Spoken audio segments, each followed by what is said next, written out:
For more latest videos and updates, please subscribe our channel and hit the bell icon.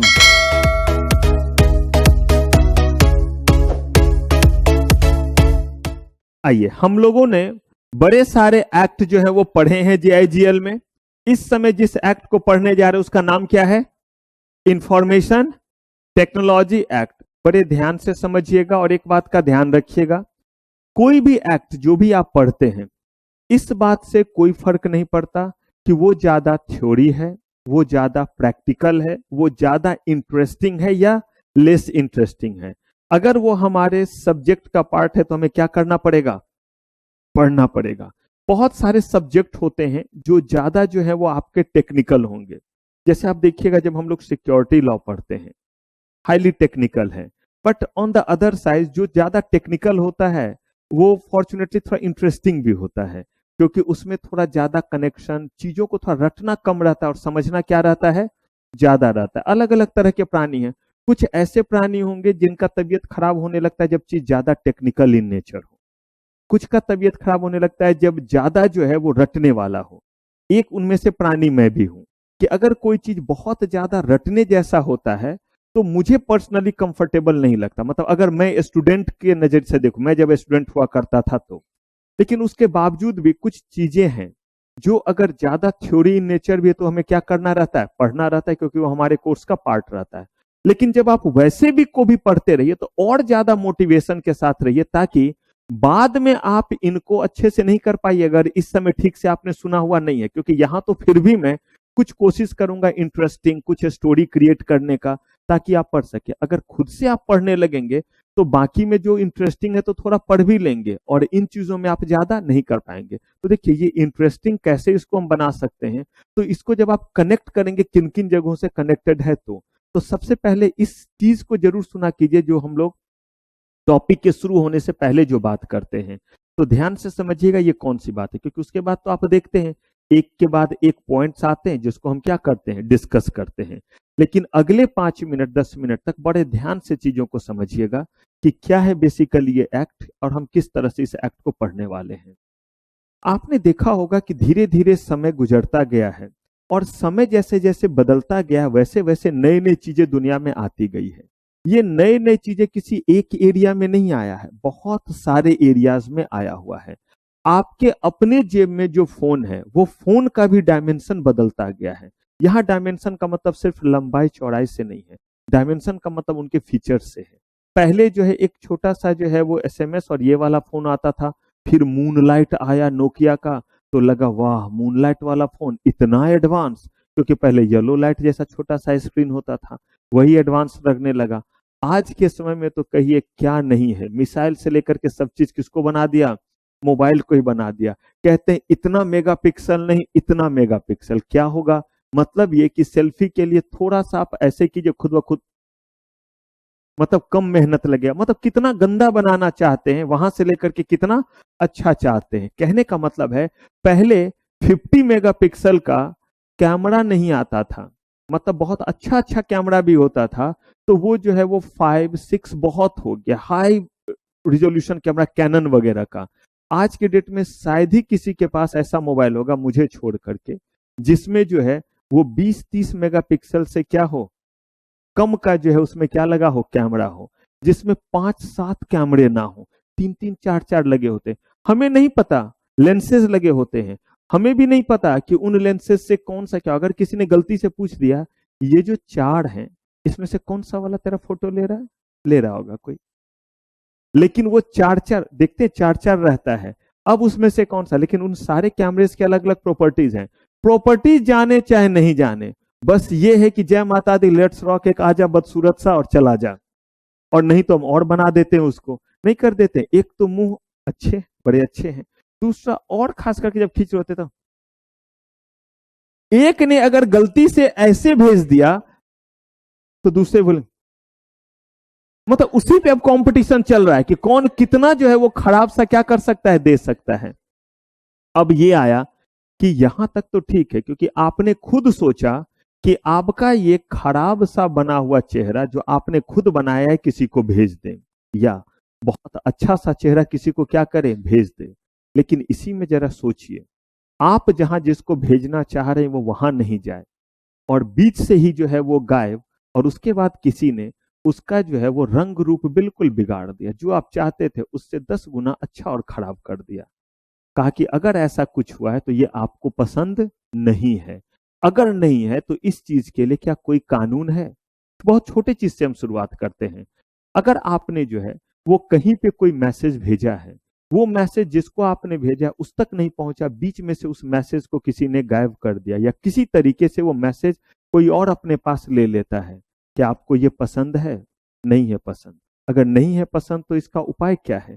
क्या कोई ऐसा तरीका है जिस तरीके से इन चीजों को रोक सके? तो कहा गया कि सबसे पहले जैसे जैसे एडवांसमेंट होता गया वैसे वैसे हम ज्यादा से ज्यादा इलेक्ट्रॉनिक और इंफॉर्मेटिक चीजों की तरफ बढ़ने लगे। यानी इलेक्ट्रॉनिक्स और आईटी ये दो अलग अलग सेक्टर हैं। तो इलेक्ट्रॉनिक्स इक्विपमेंट ढेर सारे आ गए और उनके मदद से हम जो है वो इंफॉर्मेशन टेक्नोलॉजी के एक डिफरेंट ही एरा में आ गए, जहां पे आज मेरे पढ़ाने से लेकर के आपके पढ़ने तक का काम भी जो है वो किससे हो रहा है? कहिए कि इलेक्ट्रॉनिक मोड में ही हो रहा है। आप ऐप के जरिए घर से जो है वो क्लास ले लेते हैं। आप जो है वो जो बच्चे अभी लाइव देख रहे हैं, आप यहाँ पे हैं, वो लाइव जो है वो क्लासेस को देख रहे हैं। लेकिन जरा सोचिए, इसी बीच में जो है क्लास मेरी, और इसको कहीं बीच में कोई हैक कर ले और वहां पे कोई दूसरा बंदा का लेक्चर जो है वो सामने वाले के पास ऑटोमेटिकली जाना क्या हो जाए? शुरू हो जाए। जैसे अभी बताए थे कि एक लेक्चर जो है वो किसी और टीचर का आ गया था, सर्वर में कुछ इशू आ गया था। कभी कभी क्या होता है, एक इंस्टीट्यूट दूसरे इंस्टीट्यूट के ऊपर भी अटैक करते हैं। अटैक का मतलब it is a bad practice, लेकिन उसमें जो है वो मेरे वाली कोई लेक्चर को हटाया और किसी दूसरे टीचर का लेक्चर क्या कर दिया? इंसर्ट कर दिया। It could be error, it could be intentional. अगर ये एरर है तो इस एरर के लिए कैसे किया जाए जिससे ये एरर ना हो, और अगर ये इंटेंशनल है तो क्या कोई ऐसा इंतजाम है जिससे ऐसा एक्टिविटी ना हो? आप अपने फोन में ढेर सारे फोटो, आप अपने फोन में ढेर सारे डॉक्यूमेंट्स, आप अपने फोन में ढेर सारे इंफॉर्मेशन रखे हुए हैं, लेकिन आपके ये इंफॉर्मेशन आपने किसी को शेयर नहीं करना है, सिर्फ आपको रीड करना है। तो क्या ये सुरक्षित है? या कोई ऐसा है जो उस इंफॉर्मेशन को आपके मर्जी के बिना भी जो है रिट्रीव कर रहा है? और अगर ऐसा कर रहा है तो क्या इसके लिए कहीं रोकने का कोई तरीका इसमें बना हुआ है? आपका बैंक अकाउंट का सारा डिटेल आपके फोन में है, आपने अपने बैंक अकाउंट को ऑन नहीं किया है, आपने अपना ईमेल शेयर नहीं किया है, आपने अपना फोन नंबर शेयर नहीं किया है, बट स्टिल आपका फोन नंबर, आपका ईमेल कहीं और जो है वो शेयर्ड हो चुका है। आप जो है वो बिल्कुल नहीं चाहते हैं कि आपके प्राइवेट इंफॉर्मेशन जो है वो कहीं बाहर जाए और उन इंफॉर्मेशन पे कोई भी कम्युनिकेशन वो बंदा करे जिसको आपने ऑथराइज नहीं किया है। लेकिन अगर ऐसा हो रहा है तो क्या इसको रोकने के लिए कुछ है? अगर आप आज यहाँ बैठे हुए हैं और आप कॉन्ट्रैक्ट करते हैं, तो आप एक बंदे को पेपर देते हैं, वो कुछ लिखता है, आप लिखते हैं, दोनों साइन करते हैं और कॉन्ट्रैक्ट हो जाता है। लेकिन दुनिया इतना छोटा और इतना लिमिटेड नहीं रह गया है। आप यहाँ बैठे हुए, लेकिन आपके नीड का सामान शायद कहीं और है। लेकिन जब तक आप कॉन्ट्रैक्ट करेंगे नहीं, तब तक एज पर कॉन्ट्रैक्ट एक्ट बहुत सारी चीज होते हैं जो बिना कॉन्ट्रैक्ट के मूव नहीं कर सकता। आपको सामान मंगाना है, दवाइयां मंगानी है, वो दवा आपको यूपी से मंगाना है, बिहार से मंगाना है, राजस्थान से मंगाना है, लेकिन जब तक उस बंदे के पास प्रॉपर एविडेंस और कागज नहीं होगा, डॉक्यूमेंट नहीं होगा, तब तक वो गाड़ी या वो ट्रक या वो चीज रोड पे नहीं चल सकता है। कैसे करेंगे? अगर आप वहां जाएंगे या वो जो है इस चीज के लिए आएंगे, तब तक तो बहुत लेट हो चुका रहेगा। तो कहा ऐसे केसेस में आप जो कॉन्ट्रैक्ट करेंगे, उस कॉन्ट्रैक्ट को वैलिडेट कौन करेगा? कुछ आप ऐसे सामान मंगा रहे that is very sensitive in nature, क्या सही में आपने वो सामान मंगाया है? क्या आप जो वो सामान मंगा रहे इसका कहीं किसी जगह पे जो है वो ऑथराइजेशन लिया है? और अगर लिया है तो वो स्टोर कहाँ है और उसको हम कैसे वेरीफाई करें? आपने कुछ भी कह दिया, वर्ड में कुछ भी टाइप कर लिया तो हम उसे मान ले, वो कॉन्ट्रैक्ट कैसे हो गया? उसको कॉन्ट्रैक्ट का दर्जा कैसे मिलेगा? आपने कागज पे हाथ से कुछ ले लिया तो वो कॉन्ट्रैक्ट नहीं होता है। उस पे साइन करते हैं प्रॉपर, उस पे जो है वो आपके सिग्नेचर होते हैं, फिर उस पे वैल्यू का, जितने वैल्यू का कॉन्ट्रैक्ट है उस वैल्यू का क्या लगता है? स्टाम्प ड्यूटी लगता है, तब जाकर के वो वैलिड होता है। तो भला यहाँ बैठे बैठे आप यूएसए यूके में डील कर रहे हैं, एक्सपोर्ट इंपोर्ट हो रहा है, हर बार वो आते हैं और बोलते हैं चल पहले हम दोनों ये वाला साइन कर ले, हाँ तू भी कर दे मैं भी कर दे, बड़ा अच्छा लगा, नहीं ये हैंडराइटिंग अच्छा नहीं, चल दूसरा सिग्नेचर करते हैं, और उसके बाद फिर वो वापस जाएगा और तब जाकर के सामान पहुंचेगा। अगर ऐसा होगा तो चीज जो है वो ले पाना बड़ा मुश्किल हो जाएगा और वो कॉस्ट इफेक्टिव भी नहीं रहेगा। इन चीजों को ठीक करने के लिए देखिए, कुछ नए फैसिलिटी के लिए और कुछ फैसिलिटी जो हम अवेल कर रहे हैं उसको सिक्योर करने के लिए हमें जरूरत थी एक कानून की। कहा कानून लाएंगे ही क्यों? का सिंपल सी बात है, हमारी चीज का मिसयूज ना हो, हमारे साथ ऐसा कुछ ना हो जो हम नहीं चाहते हैं। यानी कि हम किसी को मैसेज नहीं भेजना चाहते हैं, पता चल रहा है हमारे फोन से ही मैसेज जा रहा है, और ये होता है बहुत बार जो है किसी के फेसबुक को जो है वो हैक कर लिया जाता है, वो मैसेज नहीं भेज रहा था, कोई और भेज रहा होता है। आपके पास आपके जान पहचान के किसी पर्सन का मैसेज आ जाएगा कि मैं बहुत मुश्किल में हूँ, ऐसे ऐसे कम से कम 50 रुपए ही सही मुझे भेज दे, मैं बहुत परेशानी में हूँ और इस जगह पे भेज दे या इस नंबर पे भेज दे। और वो जो आ रहा है आपके सेव नंबर से आ रहा है, और ऐसे पर्सन का आ रहा है, आपके मामा हो सकते हैं, चाचा हो सकते हैं, आपके कोई फ्रेंड हो, आपके कॉन्टैक्ट लिस्ट वाले से आपको कराया जा रहा है। कैसे ये सारा चीज हो रहा है? कहा कैसे हो रहा है, ये तो एक अलग दुनिया है। लेकिन अगर ऐसा हो रहा है तो क्या ये हमें मंजूर है? और अगर हमें मंजूर नहीं है तो इसको रोके कैसे? पहले इसके लिए कोई कानून हो तब ना किसी को हम रोकेंगे। आज के डेट में अगर कहीं भी जो है कोई भी जो है वो रोड पे चल रहा है और वो जो है वो हेलमेट नहीं पहन रहा है, तो कहीं ना कोई कानून बना हुआ है ना।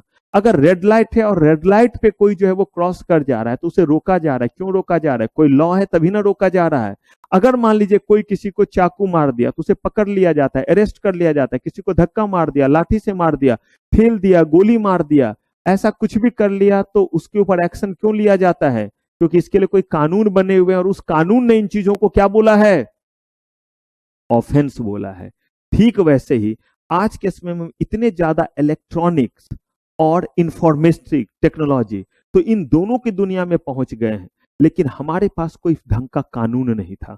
वही पुराने वाले कानून से जो है हम सारे के सारे चीजों को क्या कर रहे थे? कैरी कर रहे थे, लेकिन उससे चीजें कैरी नहीं हो पा रही थी। रीजन ये है कि जहां तक हमारा विजुअलाइजेशन ही नहीं गया था, उन चीजों को हम पहले लॉ में कैसे लिखते?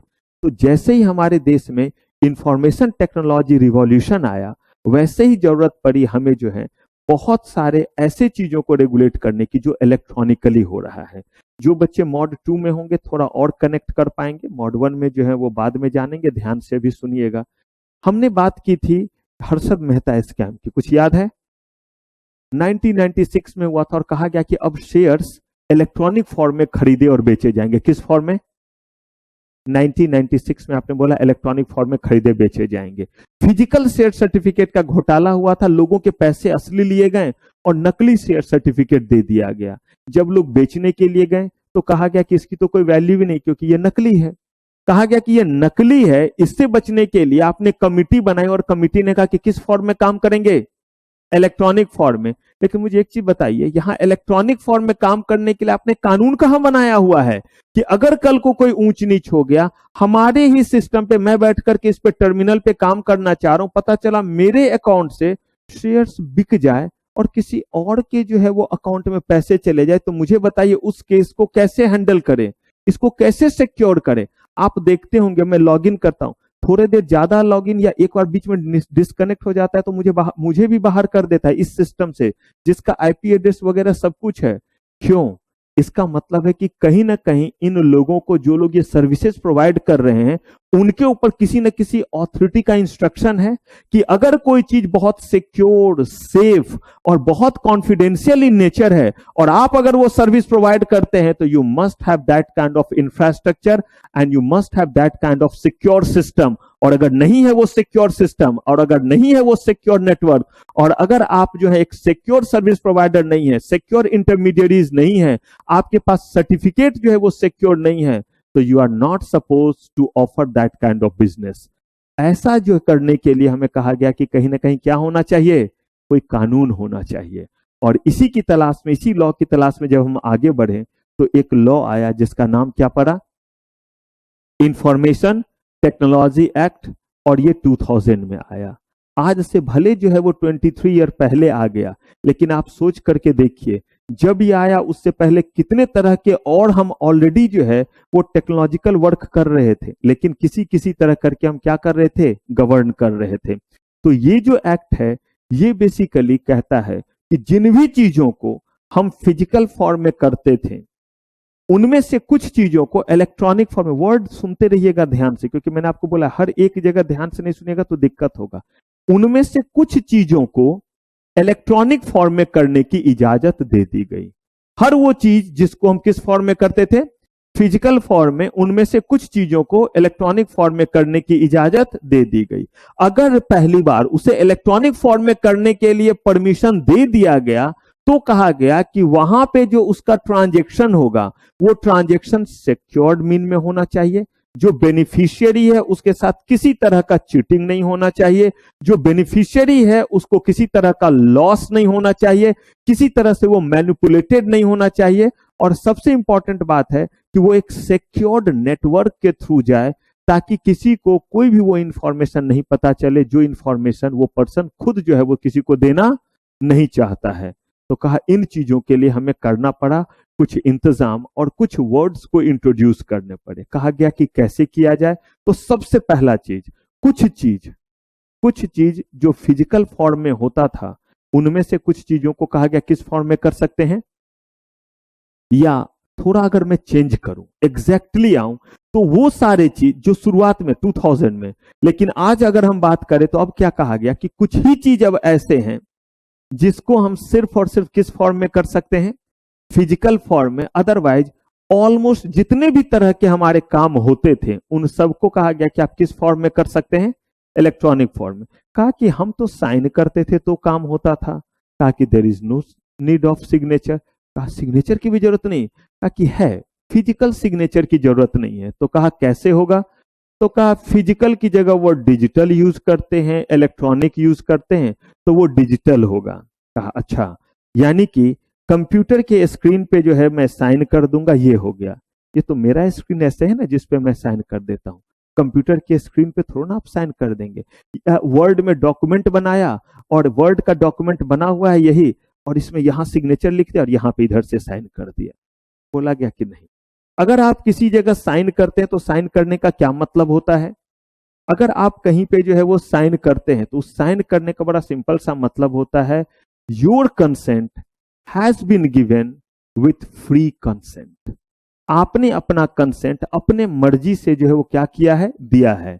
किसी का और का ये कंसेंट नहीं है, यानी कि किसी ने आपके सिग्नेचर का नकल नहीं किया है, ये आप ही ने किया है। और इसीलिए इसमें जो लिखा हुआ है उसको आप भी मान रहे, और जिसने और किया वो भी क्या कर रहा है, मान रहा है।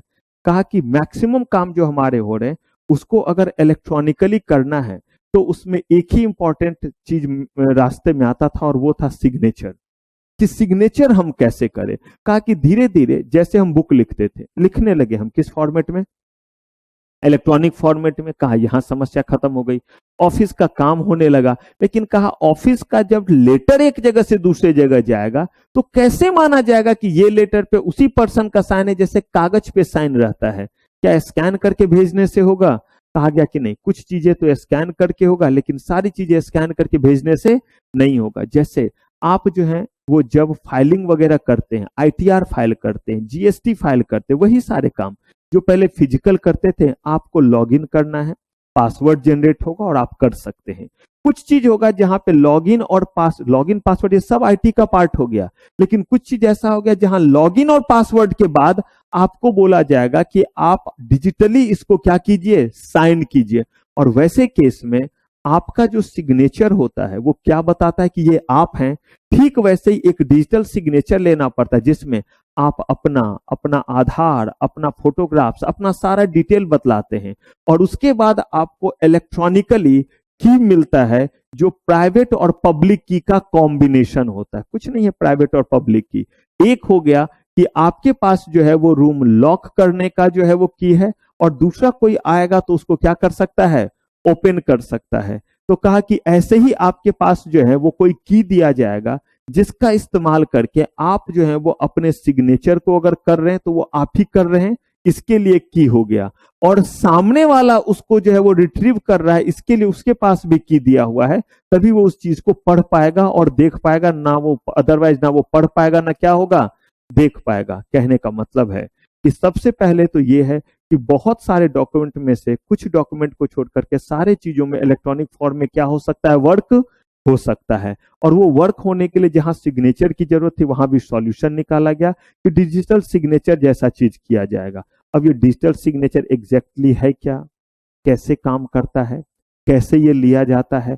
अगर हम कहीं किसी सिस्टम में काम कर रहे हैं तो हमने कंप्यूटर इसको कह दिया क्या इसको लॉ ने डिफाइन किया है, नेटवर्क क्या होता है, क्या अगर हम किसी भी जगह काम कर रहे हैं, जैसे अगर मान लीजिए कि हमारे ही लिए मैसेज आ रहा है, तो कितने बार होता है कि मैसेज भेजने वाले हम हैं लेकिन उस मैसेज को स्टोर करके जो है वो रखने वाला कोई और है। जैसे ईमेल अकाउंट आपका है लेकिन है किसके पास, ये जीमेल के पास है, गूगल के पास है, गूगल के पास ये सारा चीजें, तो गूगल के लिए भी जो है वो दिया हुआ टर्म्स कंडीशन कि आप जो है एक सिक्योर सिस्टम रखेंगे ताकि किसी का भी इंफॉर्मेशन कहीं पे जो है वो लीक ना हो जाए। फिर जब वो इंफॉर्मेशन जा रहा होता है तो रास्ते में वो सिक्योर होना चाहिए, ये नहीं कि कोई भी उस इंफॉर्मेशन को क्या कर सके, ले सके। तो कहा गया कि कुछ रिस्ट्रिक्शन और कुछ ऑब्लिगेशन लगाया गया सर्विस प्रोवाइडर पे, जो क्या प्रोवाइड करेंगे, जो इंटरनेट सर्विस प्रोवाइड करेंगे या डिजिटल जो है वो सर्विस क्या करेंगे, प्रोवाइड करेंगे, इलेक्ट्रॉनिक सर्विसेज प्रोवाइड करेंगे। कुछ कंडीशन लगाया गया उन लोगों पे जो क्या करेंगे, जो डिजिटली जो है वो सर्टिफिकेट वगैरह का क्या करेंगे, डिस्ट्रीब्यूशन करेंगे। कहा कि सब लोगों के ऊपर कुछ कुछ तरह का जो क्या लगाया गया, अलग अलग तरह का जो रेस्ट्रिक्शन लगाया गया, ऑब्लिगेशन लगाया गया, ये सारे चीज हमारे पास कहां दिए हुए हैं, इसी एक्ट में दिया है। कहा गया कि जो बंदा किसी पर्टिकुलर काम को करने के लिए ऑथराइज नहीं है, अगर उसने कर दिया तो उसके ऊपर क्या फाइन पेनल्टी लगाया जाएगा। अगर मान लीजिए कि हमें कोई शिकायत करना है तो वो शिकायत करने के लिए हम कहां पे जाएं, और अगर हमने कोई शिकायत की चीजें प्रूफ हो गई तो उस केस में क्या फाइन पेनल्टी लगेगा। ये पूरा का पूरा जुरिडिक्शन है किस एक्ट का। इसमें आपको सबसे ज्यादा जो चीज मिलेगा वो है ढेर सारे क्या देखने रहेंगे, यहाँ पे ढेर सारे आपको जो है वो डेफिनेशंस यहाँ पे देखने रहेंगे और उन्हीं के बेसिस पे जो है आप क्या करेंगे, चीजों को समझ पाएंगे। चलिए तो जरा अब जानना और समझना शुरू करें। सर मुझे स्क्रीन पे ले लीजिए पूरा, कोई नहीं है तो अब जो है इन्हीं चीजों को जरा हम लोग देखना और सुनना क्या करते हैं, शुरू करते हैं। सबसे पहले मैंने आपको कौन सी बात कही, मैंने आपको कहा कि ये एक्ट जो हमारा आया तो कोई ना कोई पर्पस होगा। 2000 तक हम बहुत सारा चीज इलेक्ट्रॉनिकली करने लगे थे, तो यहाँ पे इन्होंने कहा it provide legal recognition for transaction carried out by mean of what, electronic data interchange and other mean of what, electronic communication. कहा कि सबसे पहले तो वैलिडिटी होनी चाहिए, अदरवाइज लोग कहेंगे हम नहीं मानते। याद है आपको पहले के समय में कहा जाता था कि we are not going to consider email as evidence, we are not going to consider WhatsApp as evidence. सारे एक्ट में सुधार किए गए। इंफॉर्मेशन टेक्नोलॉजी एक्ट ने नहीं भी कुछ तो कम से कम 10 से ज्यादा एक्ट में अमेंडमेंट ला दिया, क्योंकि जब ही ये एक्ट आया तो कहा कि इस एक्ट के आने के बाद से बहुत सारे चीज एविडेंस का पार्ट होंगे। Now a days WhatsApp shell be consider under evidence act. लेकिन ये कैसे, जब ये एक्ट आया, इससे पहले नहीं मानते, बोलते थे कि आप पहले प्रोटेक्ट तो करो इलेक्ट्रॉनिक चीज को, पहले वैलिडिटी मिले, इसके लिए इंतजाम क्या किया हुआ है कि वो एविडेंस के रूप में ले। तो कहा कि यहां इन्होंने कहा कि it facilitate the electronic filing document. आज के डेट में चाहे आप अपना आईटीआर फाइल करते हो, चाहे आप जो है वो घर बैठे जो है वो सिनेमा हॉल का टिकट बुक करा लेते हो, या आप ट्रेन का टिकट ले लेते हैं, आप लॉगिन करके लेते हैं। कहा गया कि इन चीजों को अगर कल के डेट, कहीं ऐसा तो नहीं कि आप जो है वो टिकट ले रहे हैं और उस टिकट पे दूसरे लोग ट्रेवल कर रहे हैं। कहने का मतलब है, मैं बस आपको ये बताना चाह रहा हूं कि छोटे से छोटा से लेकर के बड़े चीज में जो अथॉरिटी आपको दी हुई उतना ही आप कर रहे हैं, और अगर उतने से ज्यादा कर रहे हैं तो चेक करने का कोई सिस्टम है या नहीं, रोकने का सिस्टम है या नहीं। कहा कि ये रोकने से वगैरह का सारा सिस्टम यहीं पे क्या किया गया, क्रिएट किया गया। आप पीवीआर का टिकट लीजिए, अगर आप पीवीआर का टिकट लेते हैं देखने का, अगर उसमें आपका आईडी डाल दिया गया तो आप ही को जाना होगा, कोई और नहीं जा सकता है। लेकिन ऐसी भी फैसिलिटी दी हुई है कि आप अपने फ्रेंड और रिलेटिव के लिए भी टिकट क्या कर सकते हैं, बुक। आप अपने नाम से लीजिए कि आपने अपने नाम से 5 टिकट ली, अपने फैमिली मेंबर के लिए लिया हुआ है, लेकिन अब वहां पे अकाउंटेबिलिटी आपकी होगी। देखिए कैसे हर चीज एक दूसरे से जुड़ा हुआ है। कल के डेट में अगर कहीं पे जो है सिनेमा हॉल में कोई बॉम्ब ब्लास्ट या किसी भी तरह का चीज हुआ, हम कैसे ट्रैक करेंगे कि कौन कौन से लोग आए थे। कहा गया वो बंदा तो ट्रैक हो जाएगा जिस बंदे ने ये 4 टिकट ली थी और उसी 4 सीट पे जो है वो ऐसे एक्टिविटी देखे गए, या वहां जो लोग बैठे थे उनके पास कोई थैला था जो वो छोड़ करके चले गए। तो या तो आप खुद होंगे या आपके नाम से लिया गया होगा। रेलवे का आप टिकट वगैरह लेते हैं, देखते हैं सारा डिटेल देना पड़ता है अकाउंट जब बनाते हैं, लेकिन इसका मतलब ये थोड़ा ना है कि आप अपने रिलेटिव के लिए वहां से टिकट नहीं ले सकते। बिल्कुल आप ले सकते हैं, लेकिन वहां पे आप क्या करते हैं, वहां पे जो है वो रिलेटिव को ये चाहिए, वहां पे जो है क्या रिलेटिव को, शायद आप ये ढूंढ रहे हैं, जादूगर हूं मैं। अब देखिए कि कह रहे हैं कि शायद आप जो हैं वो अपने रिलेटिव के लिए अगर ले रहे हैं तो वहां पे आप अपना डिटेल देते हैं और उनका भी नाम क्या करते देते हैं, लेकिन वैसे केस में क्या होती है, आपकी वहां पे अकाउंटेबिलिटी होती है। ठीक वैसे ही का आप आईटीआर भर रहे हैं, क्या पता मेरा आईटीआर कोई और आदमी जो है वो मेरे नाम से भर रहा है जो सही इंफॉर्मेशन नहीं दे रहा है, तो शायद ऑब्लिगेशन मेरे ऊपर आए। इसलिए इन्होंने कहा कि जब भी ये आपका आया तो इसमें सबसे पहले कहा कि जितने भी इलेक्ट्रॉनिक ट्रांजेक्शन आप करते हैं उन सारे ट्रांजेक्शन्स को क्या दिया जाए, एक वैलिडिटी दिया जाए, ताकि जो ट्रांजेक्शन हो रहा है वो ट्रांजेक्शन बिल्कुल क्या है, जेन्युइन है, वो हर तरह से जो है वो सिक्योर्ड है। यहां पे कहा कि चाहे आप जो है वो फॉर्म, आपने बहुत सारा फॉर्म कंपनी लॉ में देखा होगा, जो फॉर्म आप भरते हैं चाहे वो किसी भी एक्ट में देख लीजिए, तो कहा कि वो सारी चीजें इसी एक्ट के बाद ही जो है वो उन चीजों को क्या किया गया, इंप्लीमेंट। बिना इसके आप ई फाइलिंग जैसा काम ही नहीं कर सकते थे। आज आईटीआर कोई जो है वो फिजिकल मोड में नहीं भरता है, सब कैसे भरता है, इलेक्ट्रॉनिक मोड में भरता है। कैसे, इसका मतलब कोई ना कोई तो एक्ट आया जिस एक्ट ने कहा कि हम इस तरीके से चीजों को क्या करेंगे, सिक्योर करेंगे। इट अमेंड्स बहुत सारे कानून को, किसको, इंडियन पिनल कोड। सबसे पहले तो मुझे बताइए, कोर्ट का हियरिंग इलेक्ट्रॉनिक फॉर्म में होने लगा, यस या नहीं? उस हियरिंग को कैसे वैलिड माना जाए, का बिल्कुल नहीं माना जाता। अगर आपके पास आईटी एक्ट नहीं होता, चीजें सिक्योर मोड में नहीं होती, दिया हुआ है किस किस चीज को सिक्योर मानेंगे, अदरवाइज उस हियरिंग का कोई वैलिडिटी नहीं होता। आज यहां पे लोग हैं और दूसरी जगह बैठ करके जो विटनेस लिया जा रहा, कहां पहले ऐसा होता था? इसलिए नहीं होता था क्योंकि एक तो टेक्नोलॉजी नहीं, और दूसरा उस टेक्नोलॉजी को सपोर्ट करने के लिए, उस टेक्नोलॉजी को वैलिडेट करने के लिए कोई एक्ट भी तो होना चाहिए।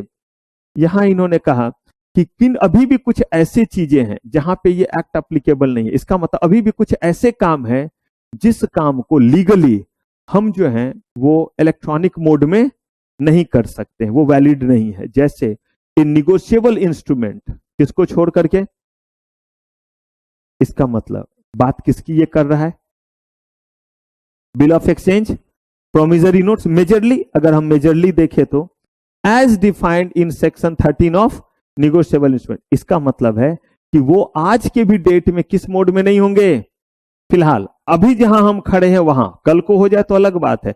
इसका मतलब वो कागज पे ही लिखा जाएगा, और कागज पे ही लिखा जाता है तभी तो उसको इंडोर्स करते थे।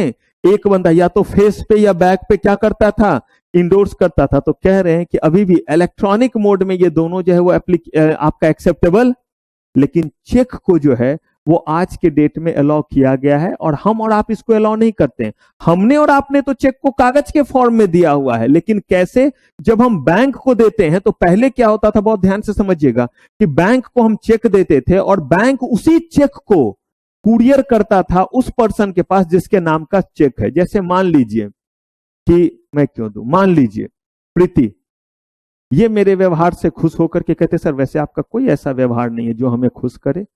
अगर आप वो तब होता जब, जैसे भूमिका के अकॉर्डिंग आज मेरी तबीयत खराब थी और मैं क्या बोलता कि आज क्लास नहीं होती, तो शायद ये मुझे 1-2 रुपया दे देते। ये बोलते सर चलो 10 तक तो दे देते, इतना भी नहीं है। तो अब अगर मान लीजिए कि फिर भी प्रीति ने जो है वो 1 लाख रुपए का मुझे चेक दिया, कितने का, 1 लाख का चेक दिया।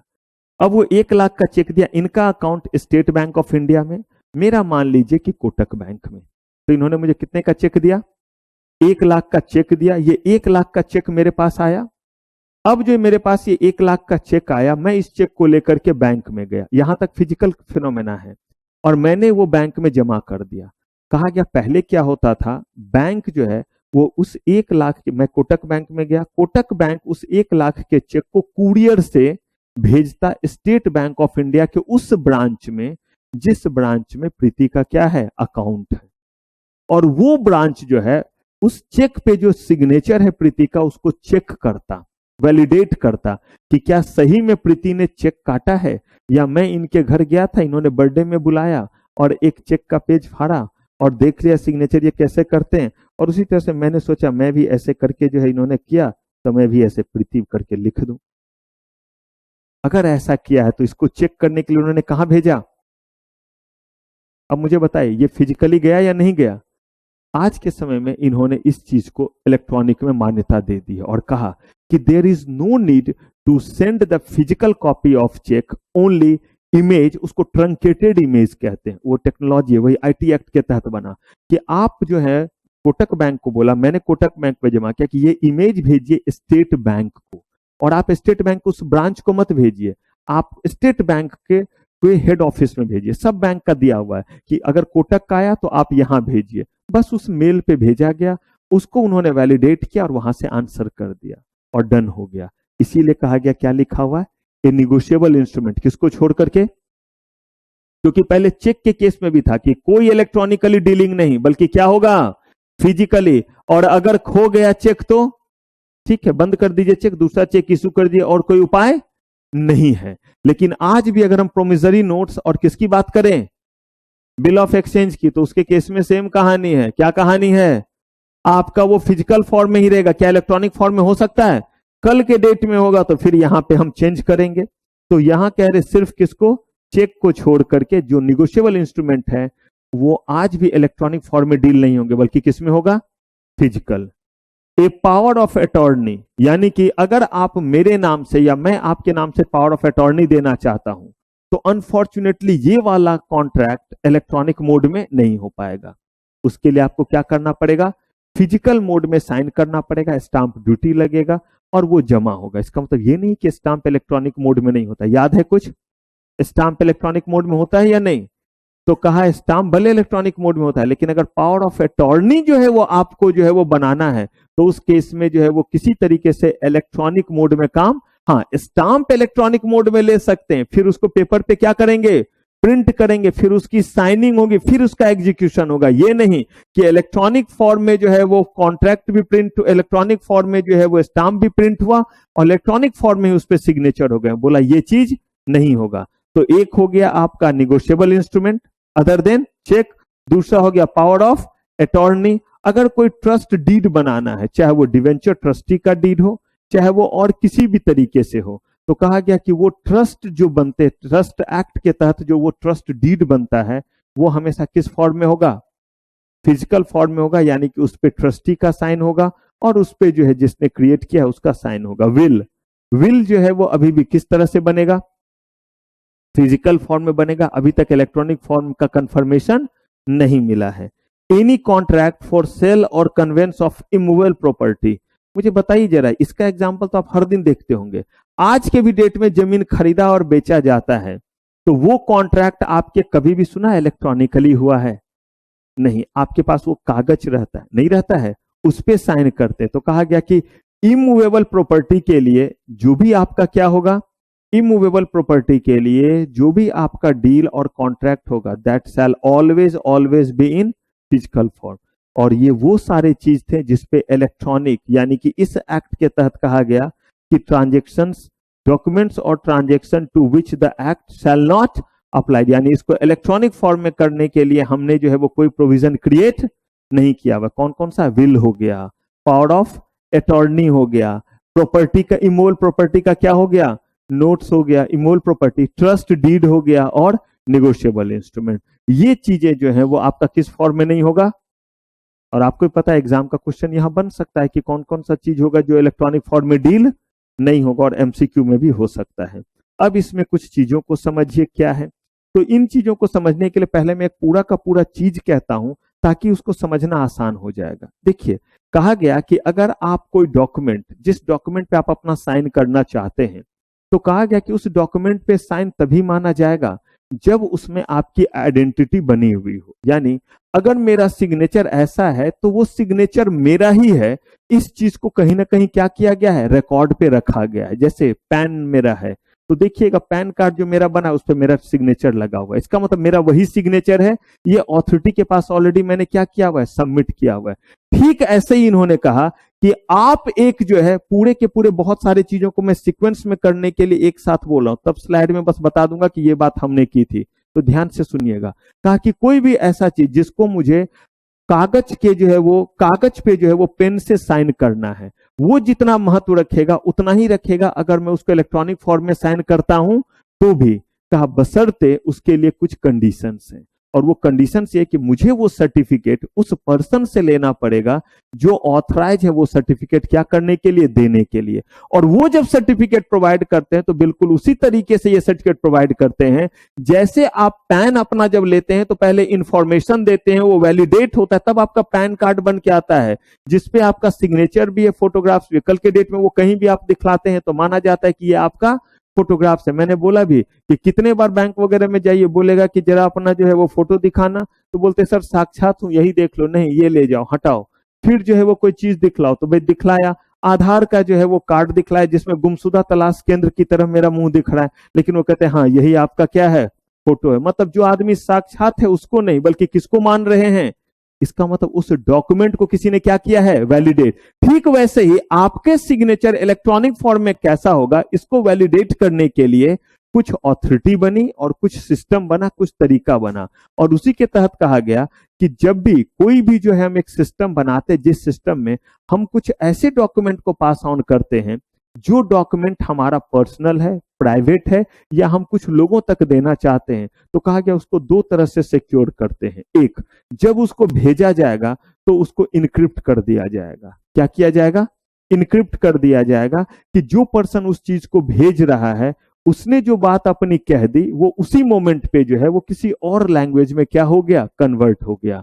और साथ ही साथ जिसको भेजना है उसको जब उसने भेजा तो उस पर्सन के पास एक ऐसा चीज होगा जिससे वो वापस उस चीज को उसी फॉर्मेट में क्या कर सकता है, देख सकता है। इसी को जो है वो कॉम्बिनेशन को जो है वो दो की में लिखा गया, एक को प्राइवेट की कहते हैं और एक को पब्लिक की कहते हैं। और इसी जो है वो आपके जो है वो प्राइवेट की और इसके कॉम्बिनेशन को बोलते हैं सिमेट्रिक स्क्रिप्टो सिस्टम। ये जो है आपका क्या हुआ, सिमेट्रिक स्क्रिप्टो सिस्टम का मतलब है कि it is combination of what, two keys, one is public and one is private. और कुछ नहीं है public and private key, simple सी बात है, you can encrypt it, you can decrypt it. The moment you need to transfer it you have encrypted it, और जिसके लिए आपने भेजा है वो इसको क्या कर सके, डिक्रिप्ट। लेकिन ये कैसे होगा, मैंने अगर कोई चीज भेजा है तो कोई भी उसको पढ़ ले, कहा गया कि नहीं, इसको सिर्फ कौन पढ़ पाएंगे, जिसके पास क्या होगा, पब्लिक की होगा। दूसरा, भेजने वाला पर्सन जो है जब भेज रहा होगा तो उसको जैसे ही जो अपने पब्लिक की से लॉक करेगा वैसे ही वो क्या हो जाएगा, इनक्रिप्ट हो जाएगा, यानी अब किसी को नहीं दिखेगा। मतलब मैंने जो एक फॉर्म भरा और फॉर्म भरने के बाद मैंने अपना एक जो है वो सिग्नेचर लगाया, जैसे मैं वो सिग्नेचर लगाऊंगा उसके बाद वो फॉर्म वैसे नहीं रहेगा जैसे फॉर्म आपको दिख रहा है, वो कुछ और ही सा हो जाएगा। और कैसा हो जाएगा, ये कभी आप जो किसी पेज में देखेंगे अजीब तरह का बारकोड और अलग चीज आने लगेगा, और वो गलती से उसमें नहीं, हाँ वो कभी कभी वैसा होता है। लेकिन एक आप देखिएगा कि इसका सोर्स कोड जैसा लिखा रहा था, उसको जब कीजिएगा तो आपको दिखेगा तो अलग ही तरह का जो है वो चीज सब लिखा हुआ। ये क्या हुआ, आपने चीजों को लिखा तो अपने लैंग्वेज में कि हाँ मैं वहां आने वाला हूं या मुझे इतने का ट्रांजेक्शन चाहिए, इस तरह से चाहिए, और उसको क्या कर दिया गया, उसको फिर कौन सा की लगा दिया गया, प्राइवेट की। तो कहा गया कि प्राइवेट की और पब्लिक की के कॉम्बिनेशन से डिजिटल सिग्नेचर हमारा क्या होता है, तैयार होता है। और ये डिजिटल सिग्नेचर कहता है कि मैंने जिस चीज पे साइन किया है या मैंने जो चीज यहां से भेजा है वो चीज अपने उस फॉर्म में नहीं रह करके बल्कि क्या हो जाएगा, इनक्रिप्ट हो गया। लेकिन किसी न किसी को पढ़ने के लिए ही तो ये भेजा है, और जिसके पास मैंने भेजा अगर वो इसको पढ़ नहीं पाए तो इसका कोई यूज नहीं है। तो कहा गया कि इसके लिए जब मैं एक ही डिजिटल सिग्नेचर लूंगा तो उसमें दोनों की मिलेंगे। कौन सा, एक मिला प्राइवेट जिससे मैं साइन करूंगा, और दूसरा ये जहां जाएगा जिसको इसको क्या करना है, पढ़ना है, उसके पास क्या रहेगा, पब्लिक की। जिसके पास वो पब्लिक की है वही सिर्फ उसको क्या कर पाएगा, देख कर पाएगा। और इन्हीं दोनों के कॉम्बिनेशन को क्या बोलते हैं, सिमेट्रिक क्रिप्टो सिस्टम। तो इट इज व्हाट, ये सिस्टम जो है वो बेसिकली दो सिक्योर की प्रोवाइड करता है। कौन सा, प्राइवेट की और इन्हीं दोनों की मदद से हमारा कौन सा सिग्नेचर बनता है, डिजिटल सिग्नेचर तैयार होता है। कहा कि अब ये प्राइवेट की क्या है, तो कहा प्राइवेट की का यूज करके आप क्या करते हैं, create a digital signature certificate. और ये जो पब्लिक की है कह रहे हैं कि ये जो है वो वेरीफाई करता है किस चीज को, डिजिटल सिग्नेचर सर्टिफिकेट। यानी आपने क्रिएट किया और सामने वाले ने उसको क्या किया, वेरीफाई किया, आपने उस चीज को बनाया, इसके लिए आपके पास क्या होना चाहिए। देखिए ये क्यों बोलते हैं बनाया, क्योंकि आप लोगों ने फॉर्म देखा है जिसपे डिजिटल सिग्नेचर लगाते हैं? कोई ऐसा फॉर्म जिस नंबर ऑफ फॉर्म आप कंपनी लॉ में देखे होंगे।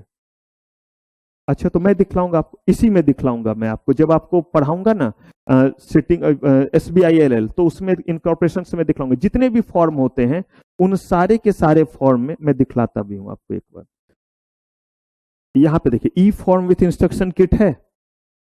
इस फॉर्म को कैसे फिल करना है, क्या करना है, सब कुछ इसमें दिया हुआ रहता है। इसलिए मैंने बोला कि ये कोई भी जो बहुत बड़ा काम नहीं होता है जो CS कर रहे होते। लिखा हुआ है कि कैसे फॉर्म को भरेंगे, इसी में दोनों को दिया, फॉर्म दिया हुआ है और एक में उसका इंस्ट्रक्शन के लिए PDF दिया हुआ है। उसको पढ़ते जाइए और फॉर्म क्या कर दिए, फिल कर दीजिए, और वो फॉर्म चला जाएगा जो है आपका filing report on annual general meeting. ये फाइल करना पड़ता है MGT 15 में। तो अब ये जो कोई फाइल करेगा, वो फाइल करने वाला पर्सन, अगर कभी भी आपका MCA का सर्वर वगैरह डाउन नहीं रहेगा, पेज खुल जाएगा। इसमें थोड़ा सा कभी कभी टाइम, क्योंकि आपको पता ही है सरकारी चीजें हैं, थोड़ा सा फॉर्म का, ये फॉर्म खुलेगा। इस फॉर्म में आप देखिएगा, सब कुछ फिल करने के बाद इसमें जो है वो एक आपका जो है वो सिग्नेचर जैसा चीज भी आता है, और वो सिग्नेचर आपको क्या करना पड़ता है, लगाना पड़ता है। चलिए तब तक थोड़ा आगे बढ़ते हैं, थोड़ा उसको इंस्टॉल करने दे, फिर मैं आपको दिखलाता हूं। जैसे आप कोई फॉर्म भरते हैं, ठीक वैसे ही यहाँ पे आपको देखिएगा कि कंप्लीट हमारा फॉर्म रहेगा, और उस फॉर्म को आप क्या करेंगे, जब आप फिल कर देंगे तो लास्ट में जैसे आप सारे डॉक्यूमेंट को भरते जाते हैं मैनुअल फॉर्म में, नीचे आकर के क्या करते हैं, साइन और डेट लगाते हैं। ठीक वैसे ही यहाँ पे जब फॉर्म रहेगा तो उसमें आपको क्या करना रहेगा, उसमें आपको जो है वो सिग्नेचर करना रहेगा। ये जब आप सिग्नेचर करते हैं तो ये सिग्नेचर हमेशा पहले जाता है किसमें, पहले जाएगा आपका प्राइवेट की में, और प्राइवेट की क्या करता है, क्रिएट करता है। क्या क्रिएट करता है, डिजिटल सिग्नेचर। यानी आपने अगर उस पर साइन कर दिया तो वो एज गुड एज कि आपने मैनुअल उस पर क्या किया हुआ है, साइन किया हुआ है। और जब ये किसी दूसरे पर्सन के पास जाएगा, आपने डॉक्यूमेंट फिल कर दिया, और जैसे आप बैंक में आपने चेक दिया, चेक पे तो आप साइन कर देते हैं, ये हुआ क्रिएट करना। लेकिन जब ये बैंक में जाएगा तो बैंक उसको क्या करेगा, वेरीफाई करेगा कि ये उसी पर्सन का है या नहीं है। ठीक वैसे ही कोई भी काम जो आप इलेक्ट्रॉनिक मोड में करेंगे, वो करना, साइन करना हुआ क्रिएट करना।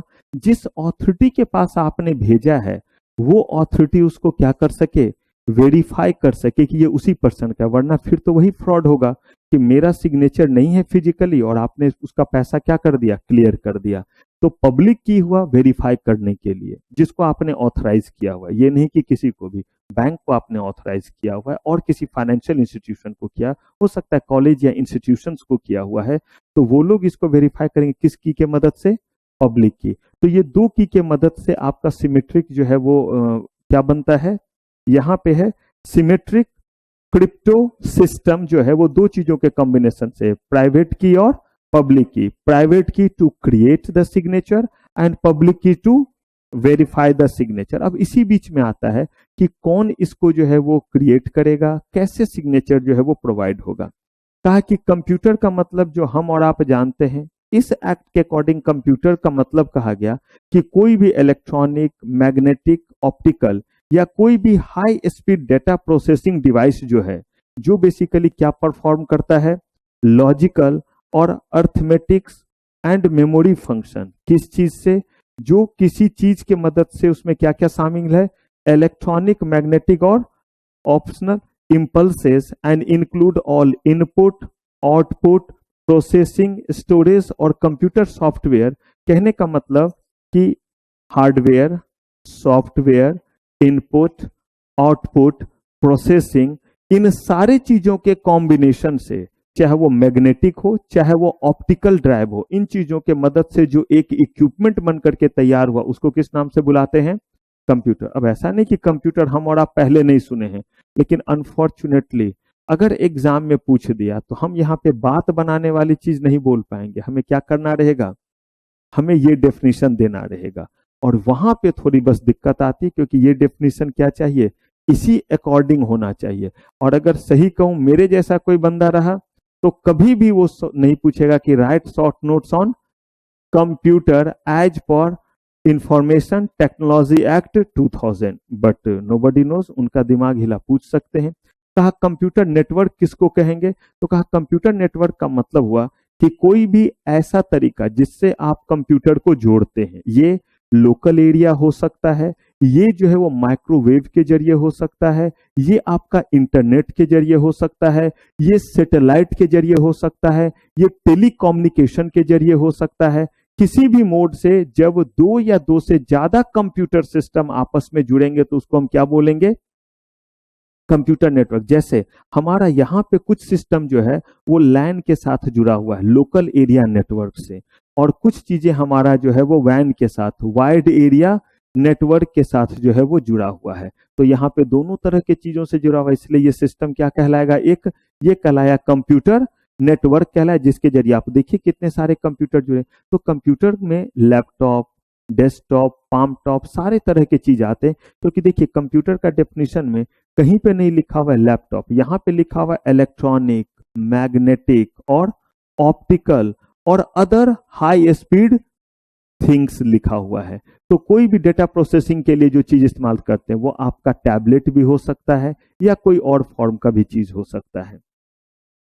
ओरिजिनेटर, अब इसमें दो तीन एस्पेक्ट है, एक है ओरिजिनेटर, एक है इंटरमीडियरीज। तो कहा कि ओरिजिनेटर कौन हुआ?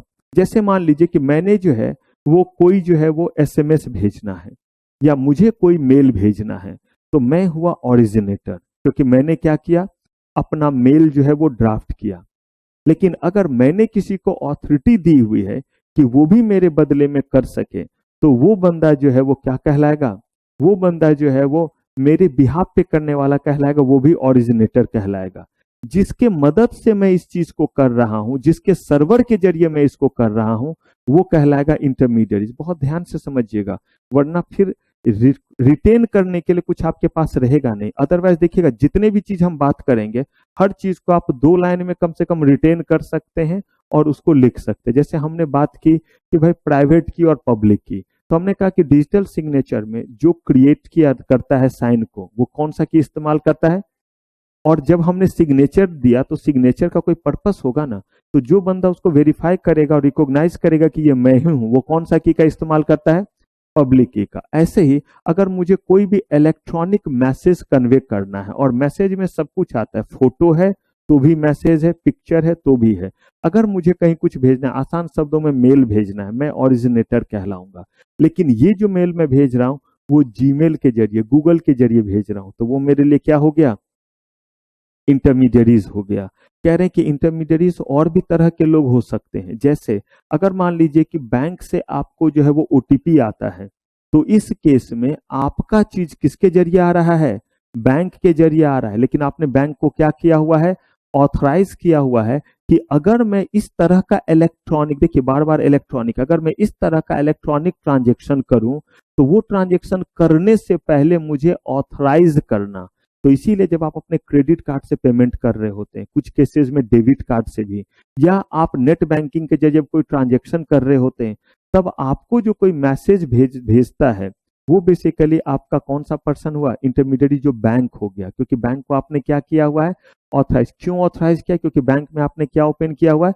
अकाउंट ओपन किया हुआ है। अब यहाँ पे कह रहे हैं कि अगर बैंक का ओटीपी आए बिना आपके अकाउंट से पैसे चले गए, तो इसी चीज के लिए तो ये आईटी एक्ट बना हुआ है। बोला गया कि वो ट्रांजैक्शन वैलिड नहीं माना जाएगा। और ये बिल्कुल सत्य घटना है मेरे ही साथ। मैंने आपको बताया था, एक बार एसबीआई के कार्ड पे, एक बार कोटक के क्रेडिट कार्ड पे जो है वो फ्रॉड हुआ था।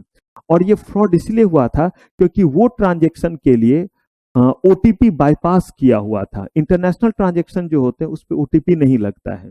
तो यहाँ पे अगर मैंने ओटीपी डाला ही नहीं, अपने आप उन्होंने जो है वो चीजों को कर लिया, तो आईटी एक्ट था, इसीलिए मेरे पैसे मुझे वापस आए, क्योंकि मैंने बस एक ही चीज दिखाया, I have not received any OTP. मुझे कोई ओटीपी नहीं आया और मैंने ओटीपी को जनरेट नहीं किया था। ध्यान से सुनिएगा, ओटीपी आता बैंक से जरूर है, लेकिन उसको जनरेट नहीं, इनिशिएट आप करते हैं, जनरेट बैंक करता है।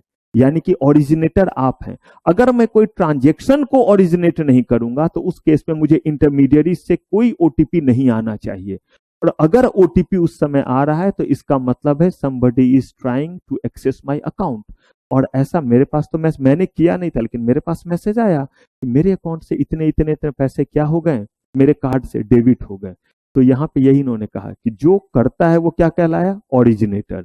जो जिसके सर्विस के जरिए वो इस काम को करता है, जिस प्लेटफॉर्म के जरिए इस काम को करता है, उसको क्या बोलते हैं, इंटरमीडियरीज। तो आपका बैंक हो सकता है इंटरमीडियरीज, गूगल आपके लिए क्या हो सकता है, इंटरमीडियरीज हो सकता है, आपके लिए एयरटेल इंटरमीडियरीज हो सकता है। क्यों हो सकता है, क्योंकि बैंक जो है वो आपको ओटीपी प्रोवाइड कर रहा है, intermediaries. But how you are receiving this, क्योंकि आपने जो है वो टेलीकॉम सर्विस के लिए एक सर्विस प्रोवाइडर को हायर किया है जिसका नाम क्या है, एयरटेल। किसी का जो है वो जियो होगा, लेकिन आपने चूंकि बैंक को जो है वो ऑलरेडी ऑथराइज किया, इसीलिए उस बैंक से आपके पास ओटीपी आया।